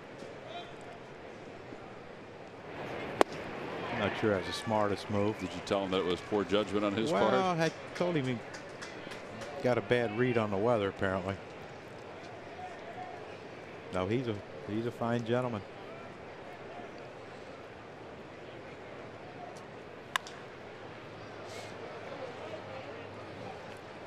So me and Murph are going to go see what now? The Liberty Bell. Liberty Bell and Independence Hall. Independence Hall. You don't want to go to the art museum. You've been there, right? I have been there. Stay away from City Hall. Maybe you go to Betsy Ross's house. Really? It's really small. Ground ball to first base. Tommy Joseph has it. She wasn't a big woman. She was not. No. The flag, on the other hand. Freeman grounds out. The Braves score 1 more on the RBI from Inciarte. We'll move to the bottom of the 5th, 9-0.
Citizens Bank, the official bank of the Phils. Visit citizensbank.com. Well, the minor league honors look like this, and they are really piling up.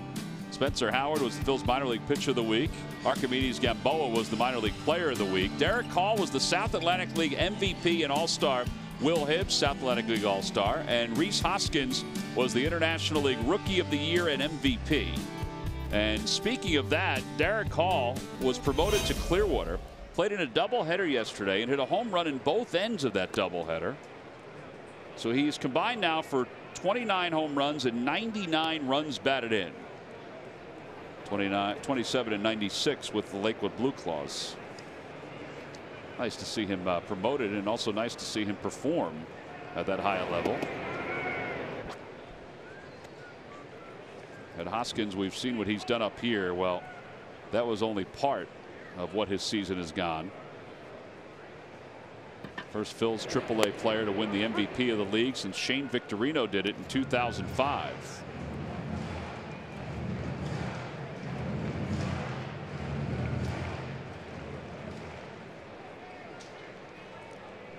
One-two pitch to Joseph, and he bounces it left side. Charging is Phillips, bare hands and throws, and it hits Tommy Joseph as it rolls up the right field line. That'll be an infield hit. Michael Franco is coming up. Let's check in with Greg Murphy. Murph. All right, thanks, Tom. Well, despite a lousy weather day yesterday, just an awesome event here at the ballpark, as over 100 kids came and signed up to be part of the Play campaign, which is an initiative between the Major League Baseball Athletic Trainers Association and the Taylor Hooten Foundation to promote a lifetime of activity and absence of performance-enhancing drugs. You see the Phillies training staff, Scott Sheridan, Sean Fakasny, Chris Mudd, Paul Fournier, putting the kids through the paces yesterday inside. And, of course, a couple of players involved with it as well. Adam Morgan was there, Ben Lively, and Aaron Nola, you see, was the guest speaker during the lunch hour. All the kids got a chance to get a picture taken with him. Just a great foundation that they've teamed up with. They've been doing it for a couple of years in every ballpark across America. And yesterday it was Philadelphia. So our guys had a good time with them despite the weather and having to be indoors. Yeah, I mean, I think it's a great thing for kids to understand, scratching the surface wise, some of the things that they might need to do, not only to be a quality athlete, but also to just keep themselves moving when it comes to life in general. Now, there's some guys that know an awful lot about what's going on. Paul Fournier, Chris Mudd, Scott Sheridan, Sean Fakasny, all part of the athletic training staff for the Phils up here in the big leagues. And of course, it carries over. And Tom, they also partnered with the Taylor Hooten Foundation, which is a foundation. Taylor Hooten was a young man in high school who died after using performance-enhancing drugs, and his brother Don travels around the country. He was here yesterday to speak to the kids about the dangers of those PEDs and why they should, you know, be exercising and working out, but not using the PEDs. So that was the message yesterday as well. So really a good, you know, initiative between baseball and the Taylor Hooten Foundation. 3 balls and 1 strike to Michael Franco, who struck out his first time up. He's 0 for 1.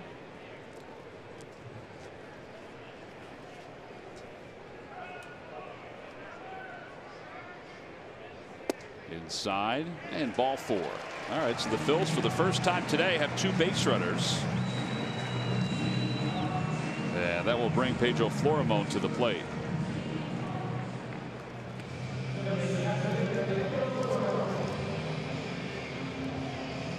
Florimon grounded out to shortstop his first time up. I got to put more thought into this. Stump the fan. Fly ball out to right field.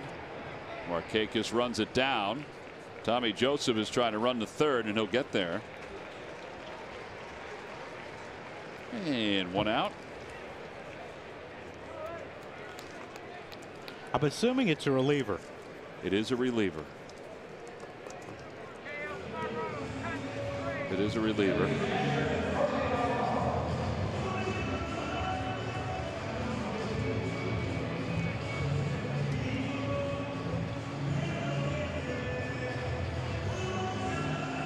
Did I play with him? You did. I have to. I'm trying to think of a hint where I just won't give it away. Because I think if I give a hint, it's going to be given away pretty quickly. Off the glove of Suzuki. Because we had one guy I remember playing with, we called him the Vulture. Seemed like every time he came in, he got a win. I never heard you. I've never heard you refer to this guy as a vulture. I could probably give you some more things I referred to a lot of those relievers with, but I'd get fired, and you'd be doing the second game by yourself. Swing and a miss by Alfaro. So if I get suspended, if they come in and say you're suspended for what you just said, Right. then You I haven't can said go. anything wrong, though. Well, I will eventually. So I go down and see the Liberty Bell. You have to get a ticket. I think they'd let you go, though. Swing and a miss. 1-2. Now Murph's paying. Yeah. And he knows people. Of course he does. Liberty Bell is free. Got to find somewhere else to go then. Murph's paying. Let's get this run in. Let's get all three in. Alfaro's down on strikes. 2 outs. Kim is coming up as a pinch hitter. So Terrian's day is done. Oh, he said he had to go 3, and he did go 3. The only problem is that he gave up 3 runs.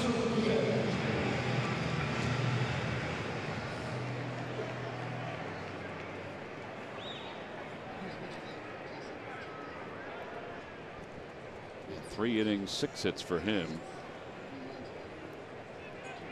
So now Kim, who's 5 for 27 as a pinch hitter.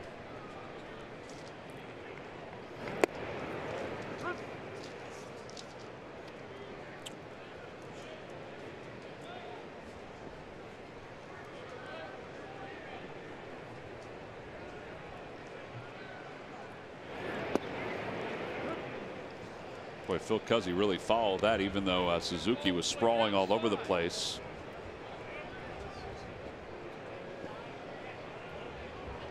Phil Cuzzy has umpired now 5 games while R.A. Dickey has been on the mound. Surprisingly, the last one was in 2013. R.A. Dickey's numbers with Cuzzy behind the plate, and I'm not sure if there's any correlation, because I think that, you know, if you're an umpire, this is not the easiest day when a knuckleballer's on the mound, but his ERA is 6.33. It's going down today. Sure is. So far.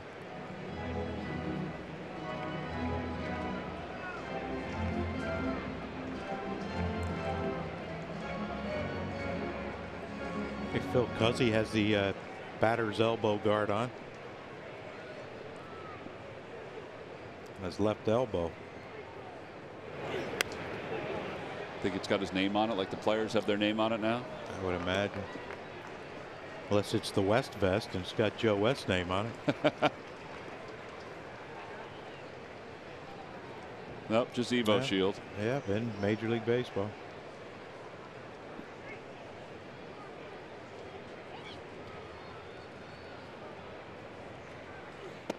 And a strike 3 called. 7 strikeouts for R.A. Dickey today. No runs, 1 hit, and 2 men left. We'll move to the 6th. 9-0 Braves.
The first 2 weeks of your major league career are usually about getting comfortable and adjusting to your new surroundings. No one told Rhys Hoskins that. After the 24-year-old launched his first career home run, the floodgates opened. 8 homers through his first 15 games, tied a major league record. He's one of 3 players in baseball history to hit 8 home runs in his first 50 at-bats. He makes you stop, and he makes you watch when he steps to the plate. And it's brought to you by Independence Blue Cross. Live fearless. Well, the Fanatic is working at the car wash today.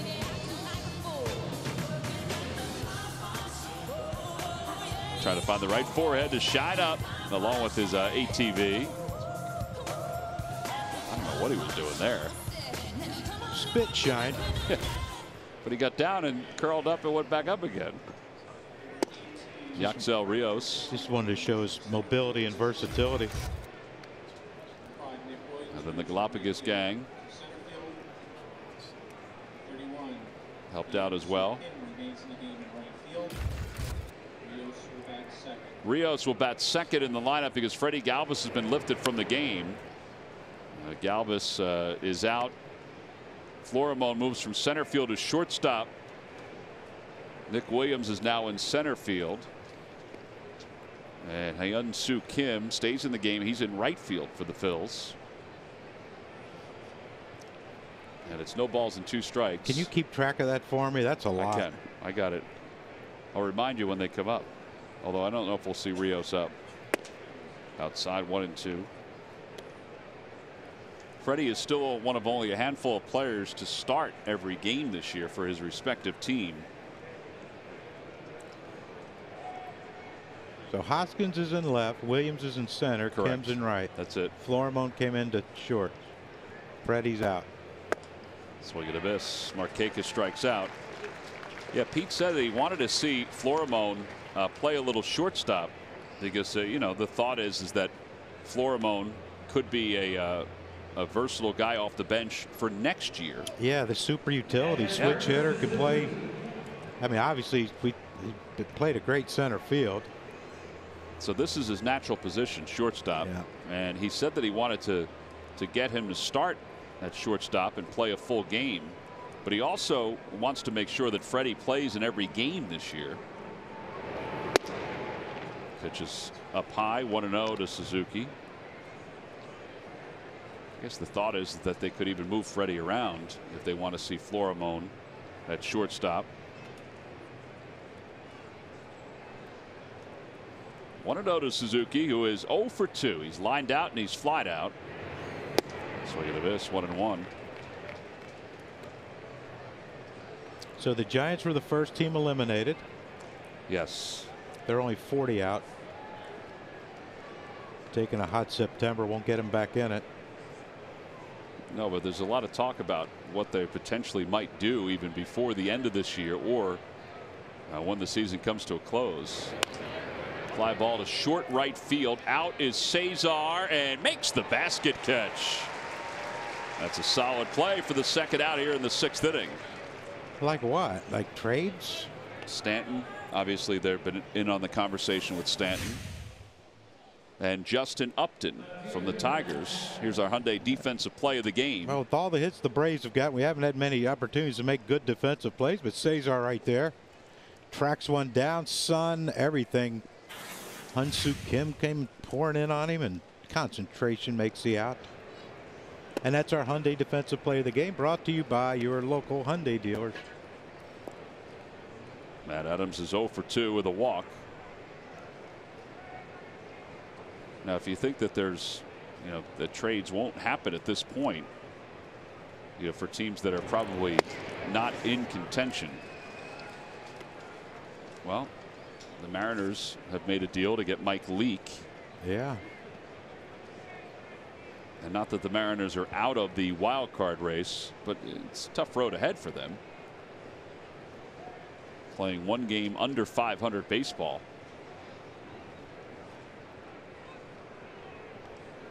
Whoops. That was a 55-footer.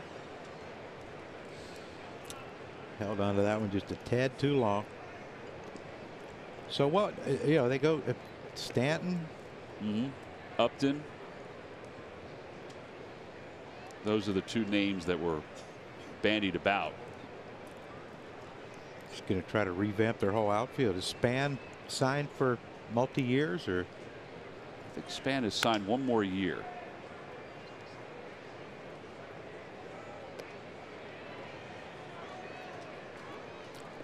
I just hope the Giants don't try to do what San Diego did, trading for all those veterans, Upton and Kemp. Didn't work out for him. Span has one more year left in his deal, and then the option for 19. Which is basically for the same amount of money, about $10.5 million a year.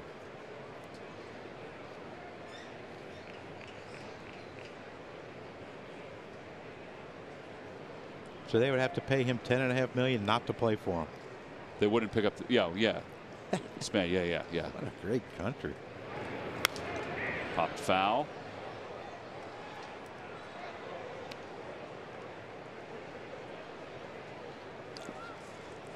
Be interesting. I know at some point they have to move Posey from behind the plate, whether it be third, first, somewhere. You think he would do that? You know, I talked to third Bruce. is interesting. Well, they don't have one really. To the right side, Cesar has to hurry because Adams is hurrying. That's going to be an infield hit.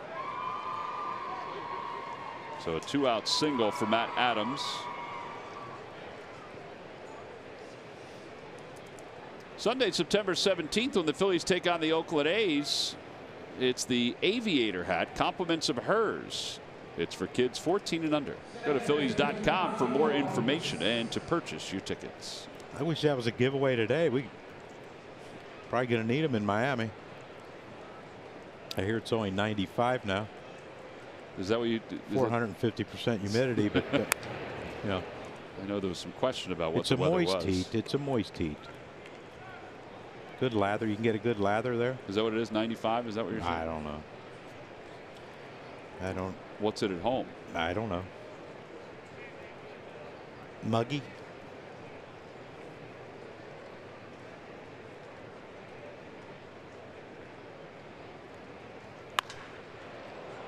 Out towards center field. Williams is under it, shading his eyes and making the catch. Whoops. Yeah, Nick may have forgotten the outs, but that's okay. It was the third one. No runs, one hit, and one man left. Middle of the sixth, Phil's down 9-0.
Dealers.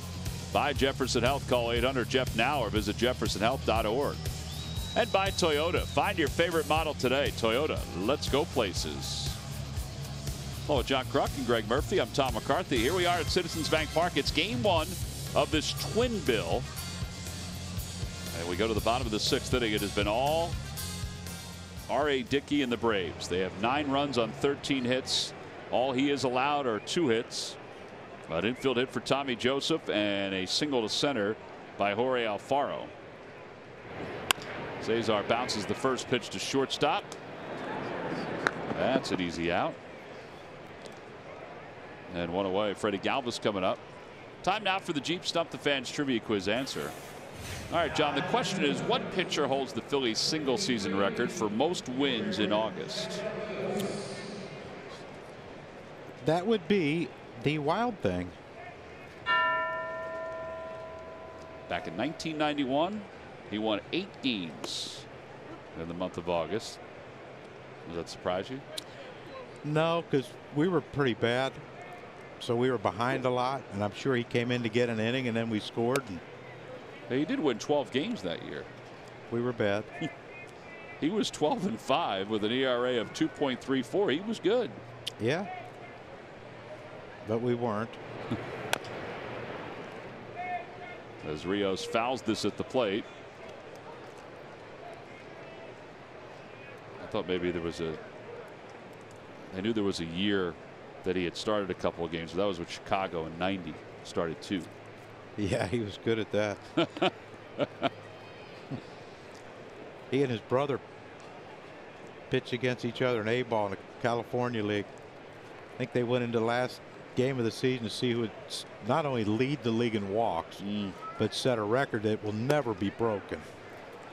Rios is down looking on strike. So what is that? And Mitch's quote was against his brother Bruce was, "I kicked his you-know-what the last game of the season. I walked 12. He only walked 10." Only walked 10. Mitch would routinely, in an A-ball start, he'd routinely throw 130, 140 pitches. You know, he walked 10 a game. I mean, that's 40 right there. Let's look at those numbers. 115 walks and 150 innings. That's a lot. Yeah. In Reno and the Cal League. Yeah. And then the Northwest League combined. Boy, that is a lot. His whip in the Cal League that year was 2. Is that a lot? I think that's a lot. Who was the Vulture? Do you remember who the Vulture was? I thought it was Mike Williams. Mike Williams.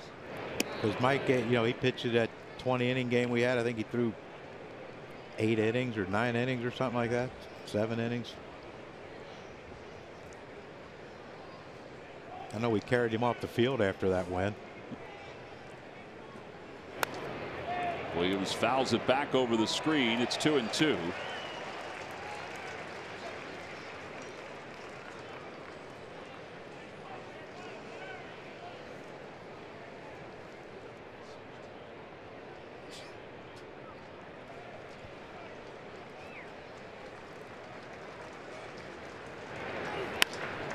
Out to center field. On the run is Inciarte, and he'll track it down. Well, that was a good route to that baseball, and the Phillies go down in order here in the 6th inning. 11 pitches for R.A. Dickey, who has 6 shutout innings under his belt. We'll go to the 7th.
Time now for your Delaware Valley Honda dealers game summary. Phillies gave up 3 runs in the first, and it didn't get any better after that. Jared Eichhoff lasted 2+, 6 hits and 6 earned runs. He left with an apparent injury. R.A. Dickey's been spectacular, though. 8 strikeouts over 6. And now Rios delivers to Dansby Swanson, who's been on base 3 times in this game, and he fouls it off. It's 0-1. Swanson was 1 for 3 in game 1, 1 for 1 in this game.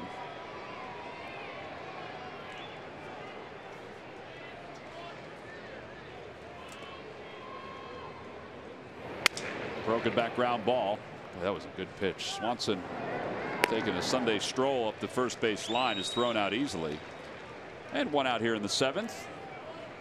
And that'll bring R.A. Dickey to the plate. Let's check in with Greg Murphy. Murph. All right, thanks a lot, Tom. You know, we've talked a lot this year since Jorge Alfaro's been up about the work in progress that he is as a catcher. And I had a chance to sit down with Jorge yesterday and talk to him about a couple of different things. And I asked him a very interesting question. I said, what feels better, hitting a home run or throwing out a guy at second? And he said, neither. He said, for me, the best feeling as a catcher would be to call a shutout in the big leagues, be behind the plate and help a pitcher record a shutout. He said, that's what my job is. It's all about the defense. It's all about being a smart play caller. It's all about doing my job behind the plate to make things easier on the pitcher. I said, it's an interesting way of looking at it. Very often you hear of catchers talking about their defense before anything else, and that's really that position and what it's all about. He's had some pretty good influences. I said, you know, you probably got a chance to spend a little bit of time with Carlos Ruiz, which he did, and he said, I learned a lot from him. But when he was in the Texas organization, he was learning from Ivan Rodriguez, you know, Pudge, who was a terrific influence on him as well. Also from Benji Molina, he said he spent some time with, and his catching coach, Hector Ortiz, who was there. He said those guys told him the most important thing he can do is be a defensive catcher. He said the hits will come, those kinds of things will come, but what he has to do is perfect his game behind the plate. And you think about, you know, he was an infielder to start when he signed in the minor leagues. He was an infielder, converted into a catcher, much like Carlos Ruiz, and he has that same kind of mindset, trying to be the best catcher that he can. Kim calls off Cesar Hernandez and makes the catch, and there are 2 outs. Yeah, John McLaren said there's been improvement. The biggest thing is where he is behind the plate and not moving as much and keeping a nice, consistent target. They would still like his, because he's got a wonderful arm, they'd still like his release to be a little quicker, you know, not wind up as much to get to second base. But certainly a work in progress. Hey, let's face it, he probably wasn't going to come up this year because of the way he was playing in AAA, you know, offensively, if not for the injury to Andrew Knapp. But John has said that he has certainly seen improvements. Thought he's handled himself well offensively. I would agree with that. And you know, the thing we heard about him was he moves around. We talked about that, but he sets up high. They wanted him to try to get lower, from what I understand. That's pretty low right there. Pulled down the right field line for Inciarte. Another base hit. That's 5 hits and 5 at bats, and this is going to be a triple. Kim wasn't able to get to that baseball quick enough because it died in the corner and got caught at the scoreboard. And Inciarte is going to be a third with his 3rd triple of the year. 5 for 5. He might get another shot too.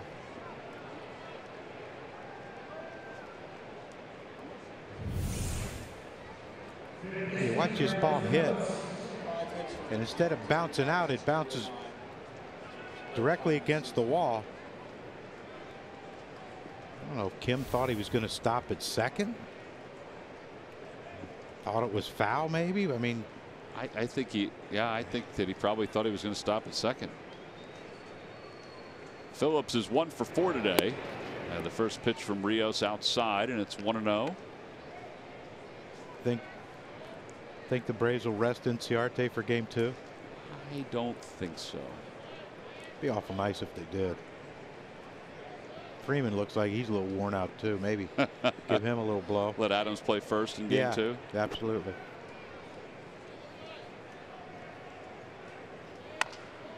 To the right side, Cesar's up with it.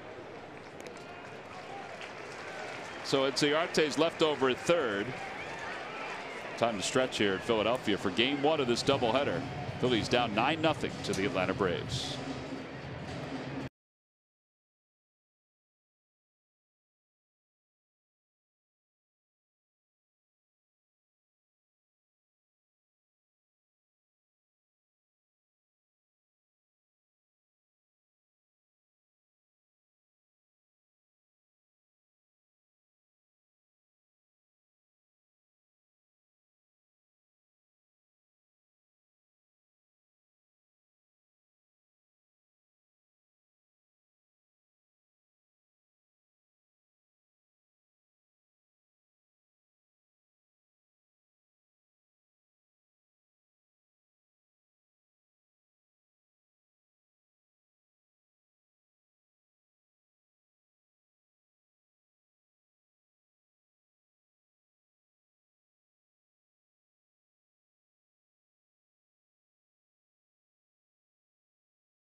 And it will be Goldberg's night here at Citizens Bank Park. That's right. The Phillies retro slap bracelet, free to all fans.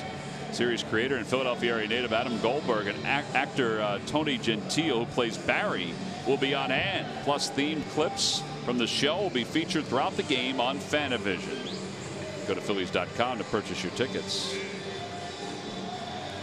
Bottom of the 7th inning, Braves on top 9-0. R.A. Dickey, well, I guess when you get an early lead, you can be even better with the knuckleball. Yeah, I think the amazing thing is the amount of strikes he's thrown early in the count, early in the at-bat for the Philadelphia hitters. And because of that movement, you have to chase. And he'll sneak up on you with a 85, 87 mile-an-hour fastball, too. Been a masterful performance by Dickey today. Here's Rhys Hoskins. Hoskins takes on the inside corner. 6 innings, 8 strikeouts. It's hard hitting a knuckleball with a leg kick. Just from a timing standpoint? Yep. Liner out toward left field. That's going to drop for a base hit, so Hoskins extends his hitting streak. And he's aboard to begin the 7th inning. Yeah, see, even there he got jammed. It's just really hard to time, especially I would imagine against R.A. Dickey be even more difficult. Like Charlie Huff, Wakefield, they were consistent with their speed. You know, R.A. will throw 180, 160. And there you see it. It ran in on his hands. Look at R.A. leaning like, come on, Matt Adams, come get that one. And then he said, maybe not. Well, R.A. Dickey has won 118 games in his big league career. Not all as specifically a knuckleballer, but he's in the category of a knuckleballer. Phil Niekro's won the most with 318 in baseball history. Mickey Hefner won 261. Ted Lyons won 260. Charlie Huff was probably the most recognizable along with Phil Niekro and Phil's brother Joe. Charlie won 216 games in his big league career. Wakefield was right at 200. Can you imagine playing catch at the Niekro house? Mom, you got to take him to the dentist. I threw a good one. You're really.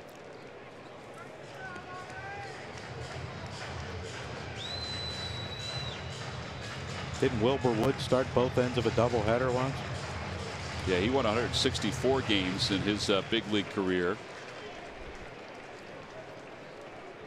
But I believe he lost both games. Oh, did he? Yeah. Tommy Joseph strikes out. That's 9 strikeouts. Hoyt Wilhelm won 143 games during his major league career. He was more of a closer. Tom 228 saves. Tom Candiotti. Yep, the Candyman. Tomorrow morning, wake up with NBC 10 News Today with Tracy, Vi, Bill, and Jessica. News, weather, and traffic to get you and your family up and out the door. Weekdays 4 until 7. Count on it.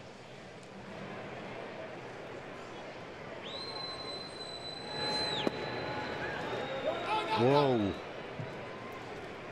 Yeah, Candiotti would remind me more of any knuckleballer I faced of R.A. Dickey, because Candy threw a harder one.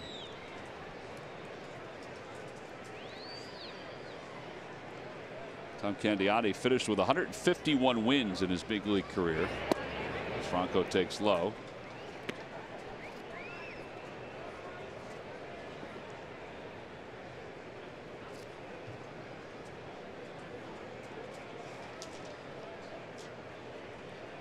You wonder who will be the next, though. I mean, Stephen Wright obviously is pitching for the Red Sox, although he's injured right now, and will be back for next year.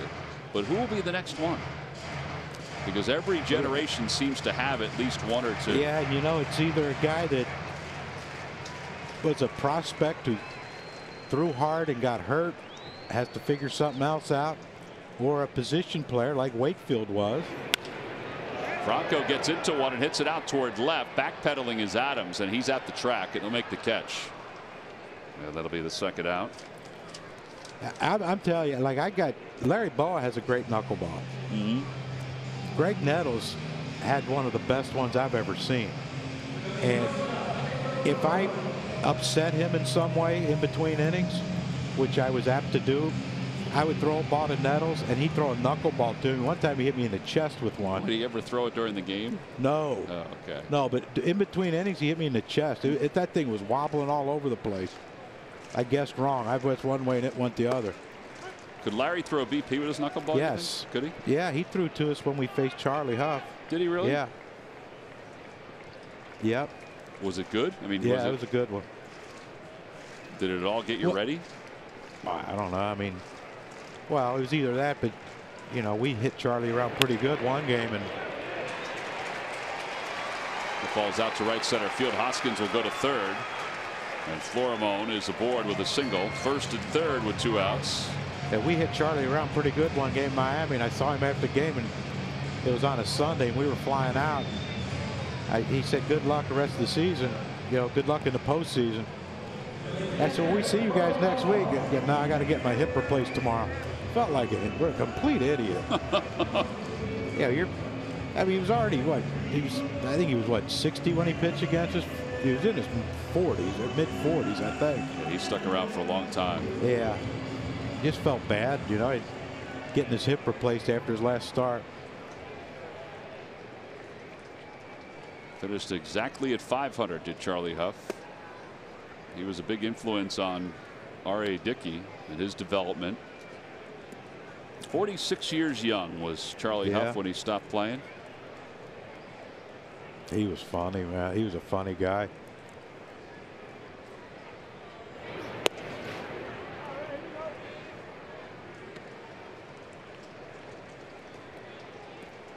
He hit a grounder to me at first. I was bobbling it, and he's running. Pick it up, pick it up, pick it. He didn't want to run no more.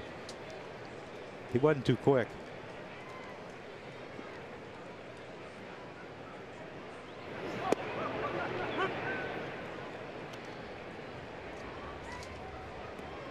I used to Wakefield, I would either get a couple hits or 4 strikeouts. It depended on how it went.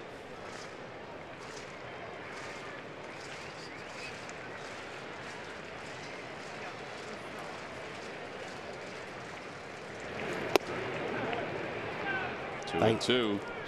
Wakefield, I played against him when I was with the White Sox. He was at the Red Sox, of course, but he had a great one in Chicago because the wind blows.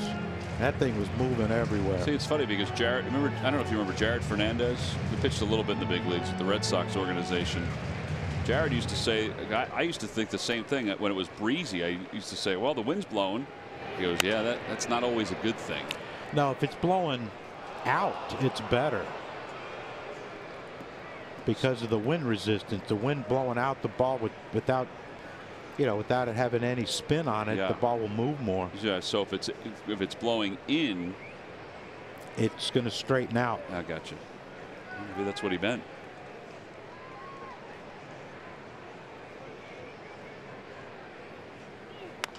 Little floater out toward left center field. Get one. And that's going to drop for a base hit. RBI single for Alfaro. Over to third, Florimone, and the Phils are on the board. It's a 9-1 game. Well, don't give away at bats. Alfaro with his second hit. And that's a beautiful thing. 2 strikes. I got to put the ball in play somehow. 2 outs. Don't have to worry about hitting into a double play. You know, I mean, it's a great pitch. Look at that thing. It's a really good pitch. But you know, how many did they have against us? Those little bloopers over our infielder's head. Kim takes a knuckleball for a strike, and it's 0-1. Problem is, their guy came up and hit a 3-run homer after 2 of their bloopers.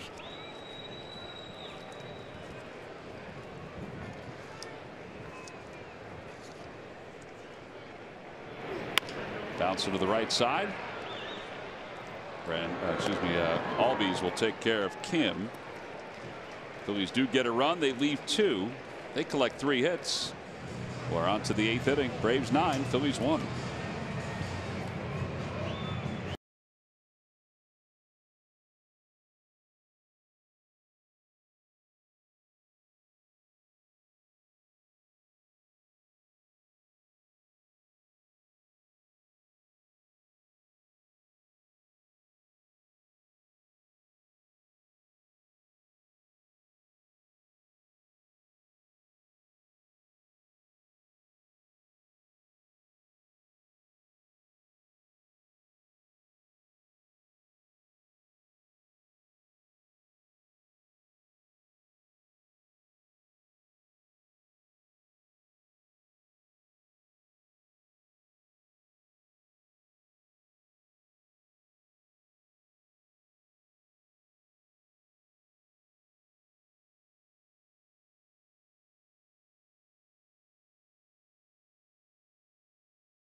Ford store. Check out every new Ford car, truck, and SUV crossover at buyfordnow.com today. Phillies trail at 9-1 as we go to the top half of the 8th inning. Yaxel Rios is still out there. He's pitched 2 scoreless innings so far, 2 hits. Time now for our BMW home run replay, brought to you by your Delaware Valley BMW centers. And this was back in the 1st inning, and this is why the day didn't start out well. Yeah, bloop, and a blast. And Freddie Freeman provided the blast. That was a long one up in the 2nd deck. And that's our home run replay, brought to you by BMW and the Love Train. Where's Murph in there? Be great if you see him coming up from behind. That'd be funny. That's why he needs to wear that tangerine shirt. Blend in, he'll mix. Won't be able, you know, he'll stand out. Freeman is 2 for 4 in the game. This still the first game. This is game 1, Johnny. We're getting toward the end. And Yaxel Rios done a nice job for 2 innings.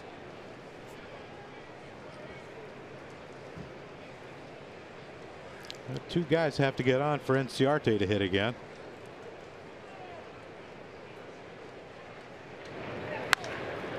Out toward left center field. It's going to slice back toward Hoskins' area. And Reese puts it away. See Reese with that technique. Everything's with 2 hands. He ain't taking any chances.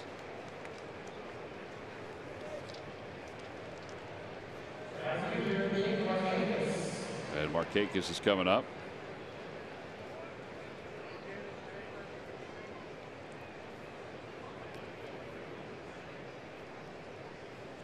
RBI double in the 3rd.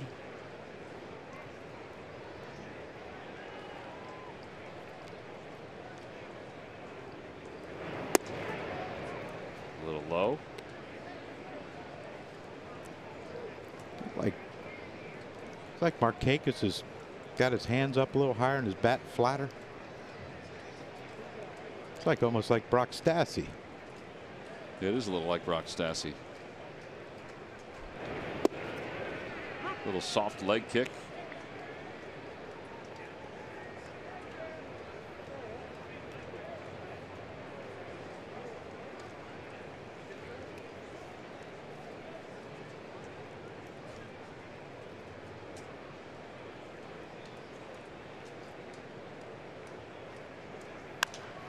Out of play, and it's 1-2. Every time the Phillies retire the opposing team 1-2-3, Comcast will make a contribution to Phillies charities. Phillies baseball is brought to you by Xfinity. Xfinity X1 will change the way you experience TV. They're saving money in this game. We ain't got one yet. Yes, they are. Well, hopefully Rios gets him one right here.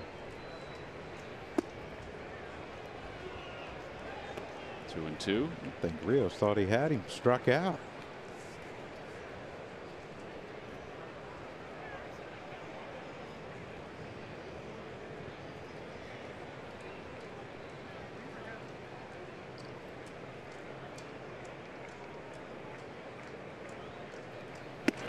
Well, he gets him on the strikeout. 95, a little cheese up. And their 2-out second strikeout for Rios.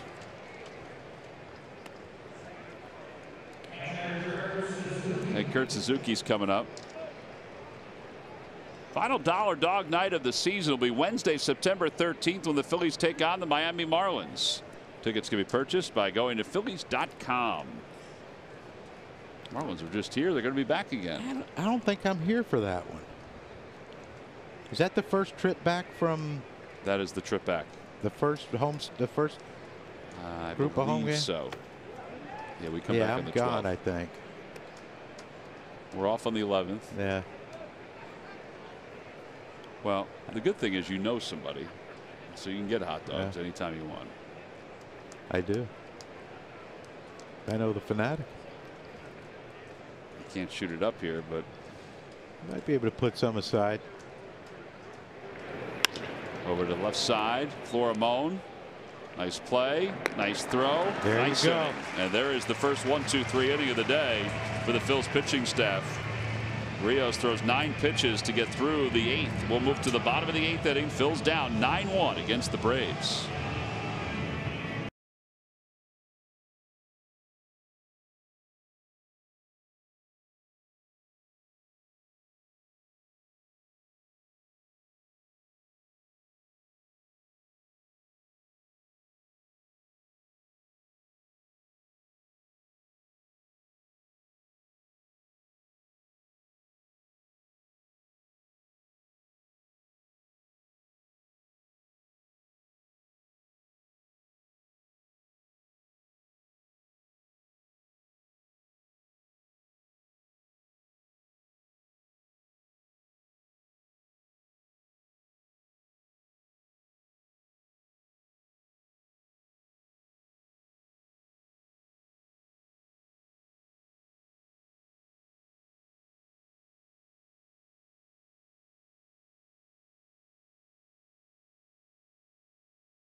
Well, the turning point is really the Braves today offensively. Ender Inciarte 5 for 5. It's his third 5-hit game of the year. How about that? 3 5-hit games this season. So he has 5. Freeman has 2 hits. Albies has 2 hits. Cesar Hernandez takes a strike, and it's 0-1. R.A. Dickey back out there to begin the bottom of the 8th inning.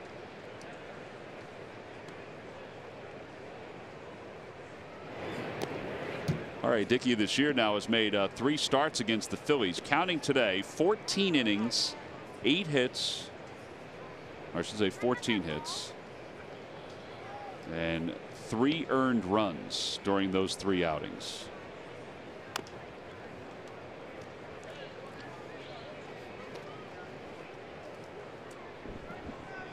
Make that 2 earned runs. He allowed 1 run on the 30th, and it was an unearned run.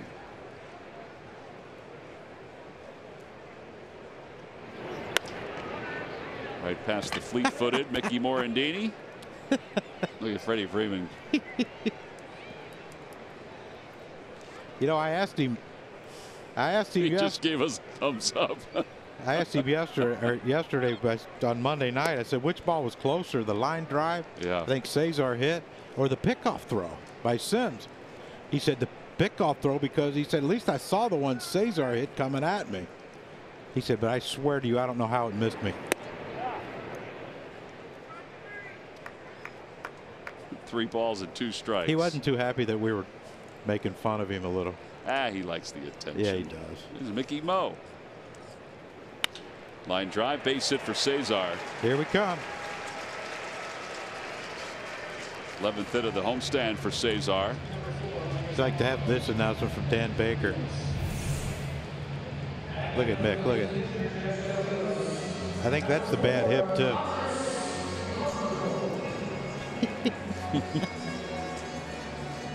He is going in for hip replacement though. Finally. Oh, at the end of the year. Yeah. Yeah. Didn't he have the other one done already? I don't know. He might have.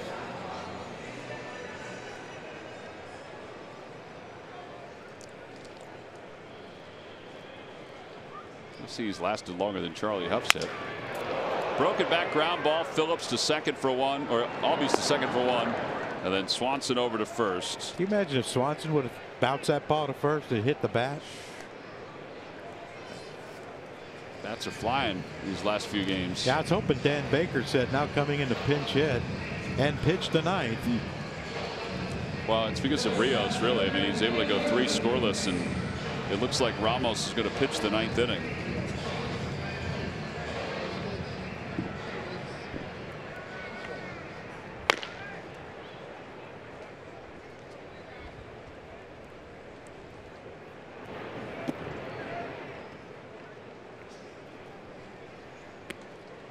Yeah, if Blanco didn't pitch in the 17-2 game, 9-1's a little too close, I guess.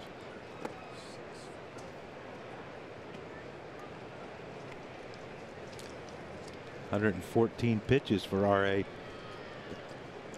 I don't think there's been a lot of high stress pitches. No way. Not today. Not today.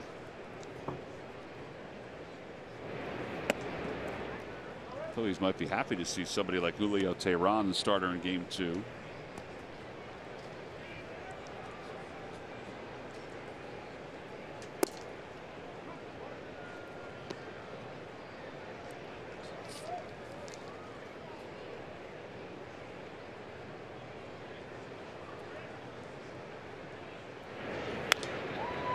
Three balls and 2 strikes.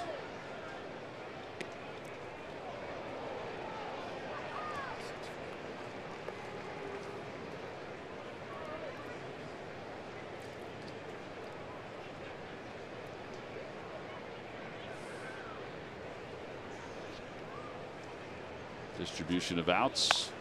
There's another ground ball. That's going to be a tough play. Swanson will not have a play. So an infield hit for Nick Williams. Yeah, baby. 55 hits now in 52 games for Nick Williams. Hope he's not hurt. See a little gimpy past the bag. Yeah. Yeah, he did a squat. I don't know if it's a groin or. Well, maybe he just needs to tie his shoes. It's really difficult with gloves on. Yeah, but watch him when he goes past the base. He hit the bag a little awkward. Yeah, but he does it. If you keep going, he does it. He turns around. Yeah, see, grabbing his leg. Now he's doing the stretching.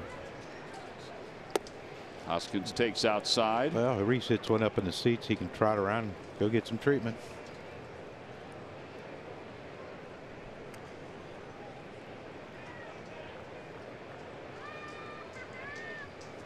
Hoskins has scored the only run for the Phils. 1-1. This is a season high in pitches now for R.A. Dickey.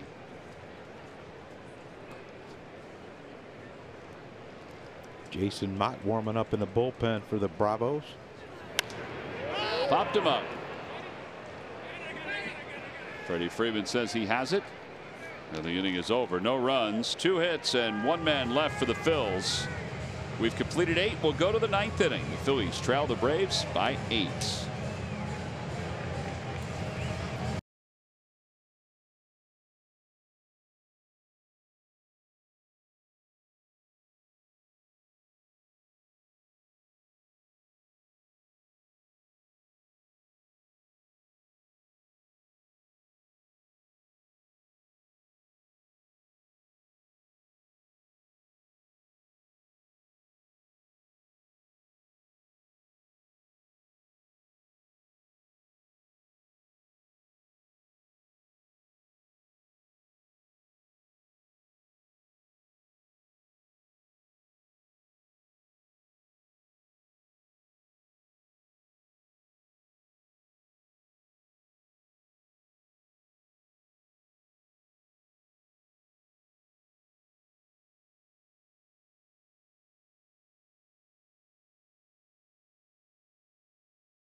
August 30th, 1988, Kent Colby pitches in his 1,000th game to become, at the time, only the 2nd pitcher in baseball history to pitch in that many games. Wade Wilhelm was the all-time leader at that time at 1,070, and the Phillies went on to beat the Giants 7-5 at Veterans Stadium. That's your Coors Banquet timeless moment. Kent Colby, 1,000th game. He was durable for not only the Phillies but the Pirates, of course. Yeah, he's a beautiful man. Old Teak. I called him. He's in the hospital waiting to get a heart transplant. Yeah. He said, "Can you come do me a favor?" I said, "Sure, Teak, whatever you need." Adams greets a Dubry Ramos with a blistering liner down the right field line, and he'll get to second base with a double. They're trying to get Inciarte another at bat, I think.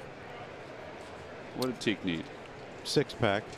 See, I'm not sure the doctor's gonna let me sneak that one into you. You didn't fulfill that desire for him? No, I felt bad too, and I apologized to him when I saw him. Spring training. That he is. I mean, he's doing great. He's doing very well. Yeah. Yeah. Yeah.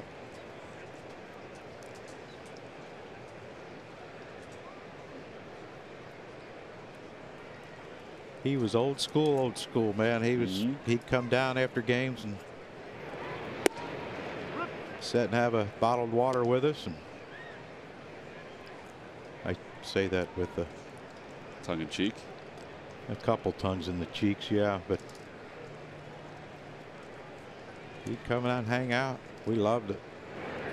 Albies hits it to the right side. Saves are to his left. And Albies, who earlier today was named a AAA All-Star for the end of the season, grounds out. He had a tough go to start his career with the Braves, but since hitting 169 to begin the first part of his career, he's really turned it on. A little bit of an adjustment period. And now here's Dansby Swanson. Hey, you think they're going to try to jam him again? He got jammed that last at bat. He couldn't even run to first. Breaking ball, and it's 0-1. Lane Adams is out in the on-deck circle.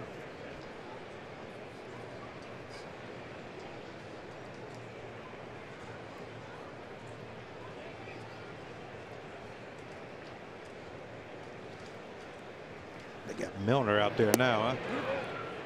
Yeah, Mott sat down. They've got the lefty Milner. 0-2.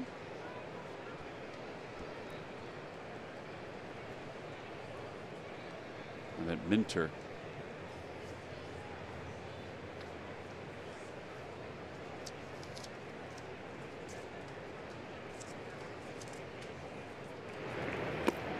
And Swanson waves at a breaking ball, and there are 2 outs.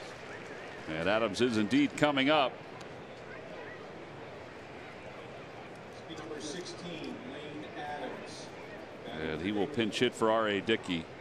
Dickey threw 121 pitches today, 10 shy of his career high. And he had a very good knuckleball today. Fortunately, the Phillies only have to see him one more time.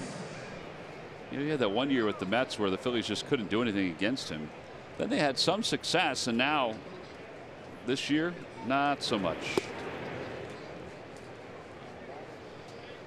Chatting with Chuck Hernandez. Yeah, would you like to see Inciarte get another at bat?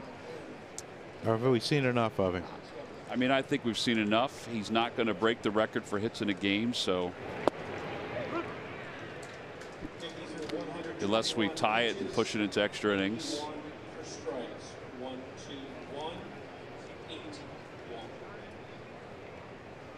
Tell you what, if we tie and go in extra innings, I hope we play 20 innings. I thought you were going to say you're going to walk to Miami.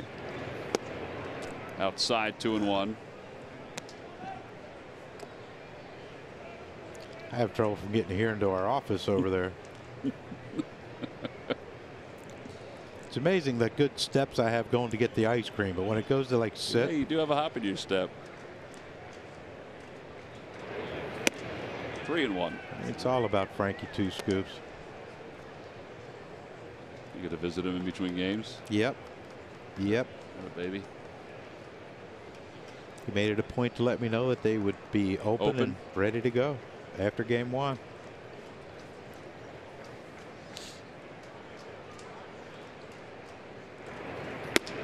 Well, Ender Inciarte will indeed get a chance to bat as Adams walks. Inciarte is 5 for 5. He's the second major league player this season with 5 hits and 4 RBIs and a stolen base in a game. The other was Eric Hosmer on July 26th.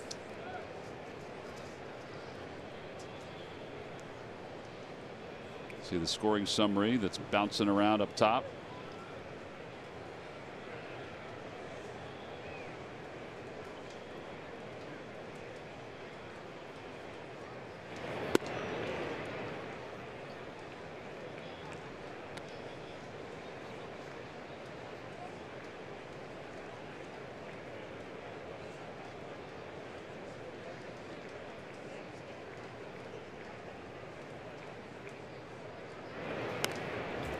One ball and 1 strike. Well, he's not up there to try to walk. No, it got a hanger right there from Ramos.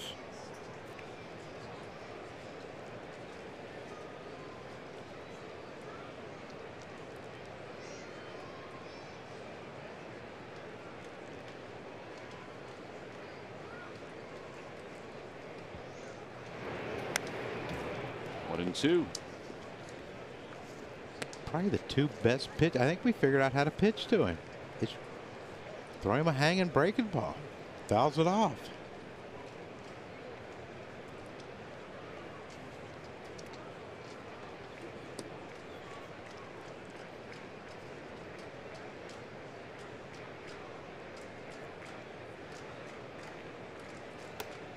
He didn't bite on that, and it's 2-2.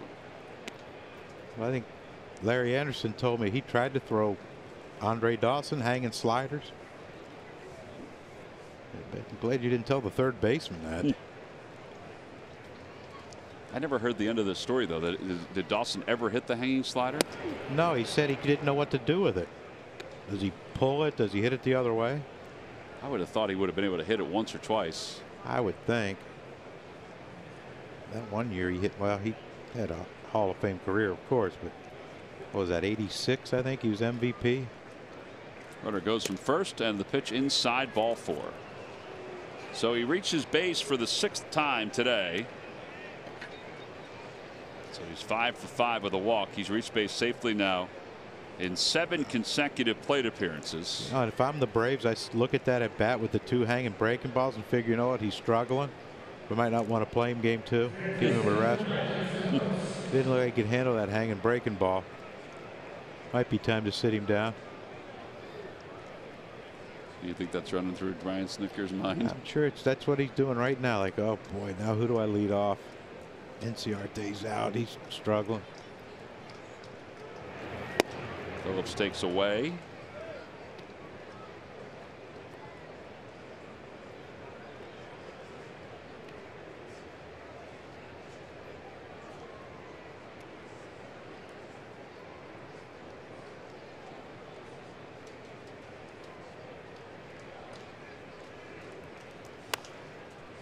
One ball, one strike.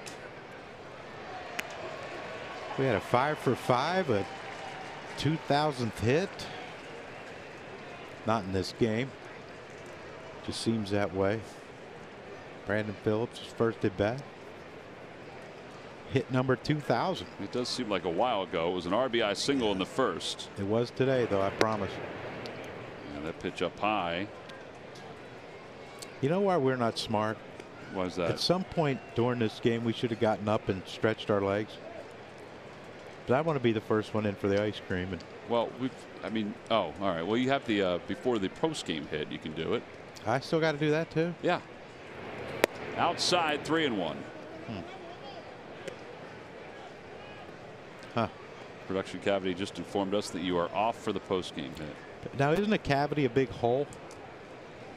Is that what you're calling them now? I've been calling them that for years, and I mean it with the most respects. Because I never known you to be disrespectful. Now Murph, on the other hand, no, the way he talks about him, I mean it's ridiculous. I mean it with great admiration and respect. 3-2. But a cavity is a hole, right? Yeah, I think you can broaden it. So a big hole? Yeah, to make it a big, wide, comfortable home away from home hole. Oh, good try there. Yeah. That away.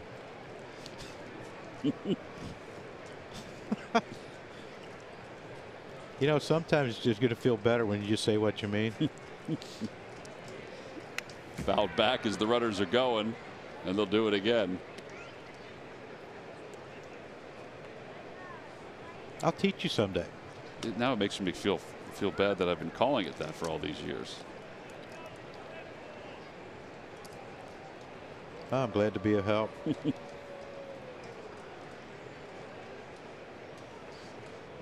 Are you looking up the definition of cavity? It's an empty space within a solid object, which is the stadium. Space, chamber. You're really digging the hole deeper now. Pocket, pal. pocket. A pit. Yeah, a pouch. Yeah. I tell you what, between games, we'll come up with something else to call them. I don't know if we'll be able to do that. So it's a crater. Yeah. A pit. Swing and a miss. So thankfully, Ramos strikes out Brandon Phillips, and we can get on to the bottom of the ninth inning. Braves leave 3. Ramos picks up 2 strikeouts. We'll be back with the bottom of the ninth right after this.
Time now for our WB Mason deliveries of the game. Well, let's start with Ender Inciarte. who started the game off with the first of his 5 hits. Yeah, a little blooper, harmless blooper that turned into a big day for Ender Enciarte. Like you said, Tom, 5 hits, a walk, 4 RBIs. There's his 3rd hit of the game that drove in a couple. And for good measure, let's just go 4. And if that wasn't a line drive, he might have drove in another run. But then for good measure, I'm not tired enough. Let me hit a triple. Stand-up triple for his 5th hit of the game. And those are our W.B. Mason deliveries of the game. Adams stays in the game. He's in left field for the Braves. Ooh. Take it over for Matt Adams. I always used to take that personal when we had a 9-1 lead and they defensive replaced me with a 9-1 and an 8-run lead in the last inning. I thought, man, I must really be awful. You didn't buy it when they said we want to get you off your feet? Yeah. Tommy Joseph will lead it off against Minter. And he takes upstairs. A.J. Minter has an ERA of 7.71.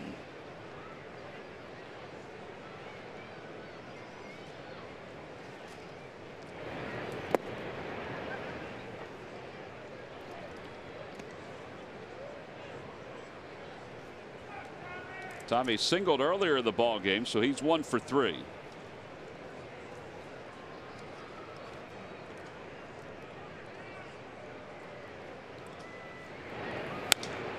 Popped foul, and it's 2-1.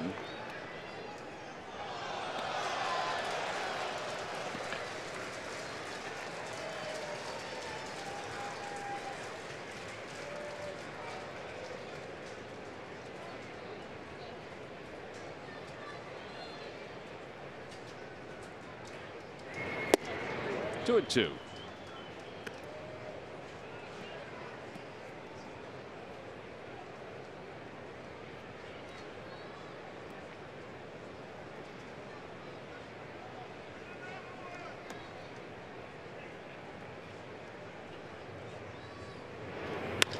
Fly ball right center field, not deep. And Markakis looks like he's got it. So 1 out here in the 9th inning. Game 2 is going to feature Mark Leiter Jr. and Julio Teheran. I think everybody's excited to see, or has a lot of anticipation to see, if Mark can build on his last outing. He feels like he can, and that's his goal. We will be on CSN 30 minutes after Game 1 is complete. So around 3:30. As Franco lines one foul down the left field line. Oh, and I was told by the Cavity that there is no post game after the first game. Correct. That was my bad. Yeah. Well, I mean, you're flustered with calling them bad names. There it is, Cavity Busters. Yeah. That's what you're calling that. Think about that for a second. I hope you feel bad. I didn't feel bad for the last 15 years or so, but I have felt bad now the last 15 minutes. 15 years you've been calling them that? Oh, about that, yeah. Wow. I don't even know you anymore. I guess I didn't call him that on radio. So maybe a dozen years. Here's Florimone, who's 1 for 3. 1 ball and no strikes.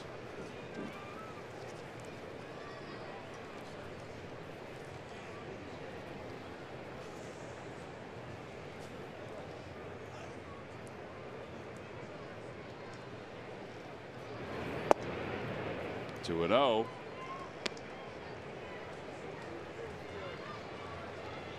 Could call it the production outlet.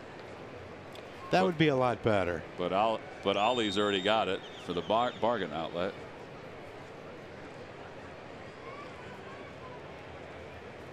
Swing and a miss. 2-1. Production room is too bland because it's really a truck. How about production truck? That's bland. Oh, well, you thought going with Cavity was better? I did for a long time, yes. Well, that's what I'm here for, to make you feel bad. What does Murph call him? think he probably leans on the same thing. Just got disrespectful. I would never call him the cavity. Never. Thanks, Murph. I'm glad I brought this to light. I saw you. Didn't you wear one of those shirts that I got? I did. They're great shirts. Yeah. They are. 3-2. Ironically, Doc Bressler's Cavity Busters sign is up on the. Yeah, we just showed it. Yeah.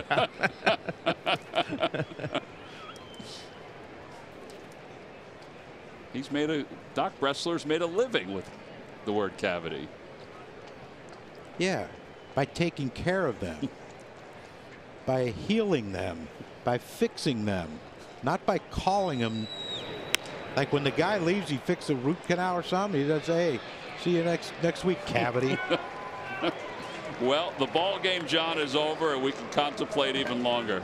A 1-2-3 ninth inning as the Braves take game 1 of this series, and they also end this 7-game losing streak to the Phillies as they win it today by a final of 9-1.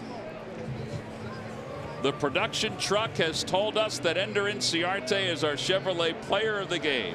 Well, no cavities today in the swing of Ender Inciarte so far. 5 for 5, 4 RBIs, 18 runs scored, it felt like. And he is our player of the game. So the Braves take game 1. Game 2 is going to start in a little more than a half hour from now. Braves win at 9-1. We'll wrap it up right after this.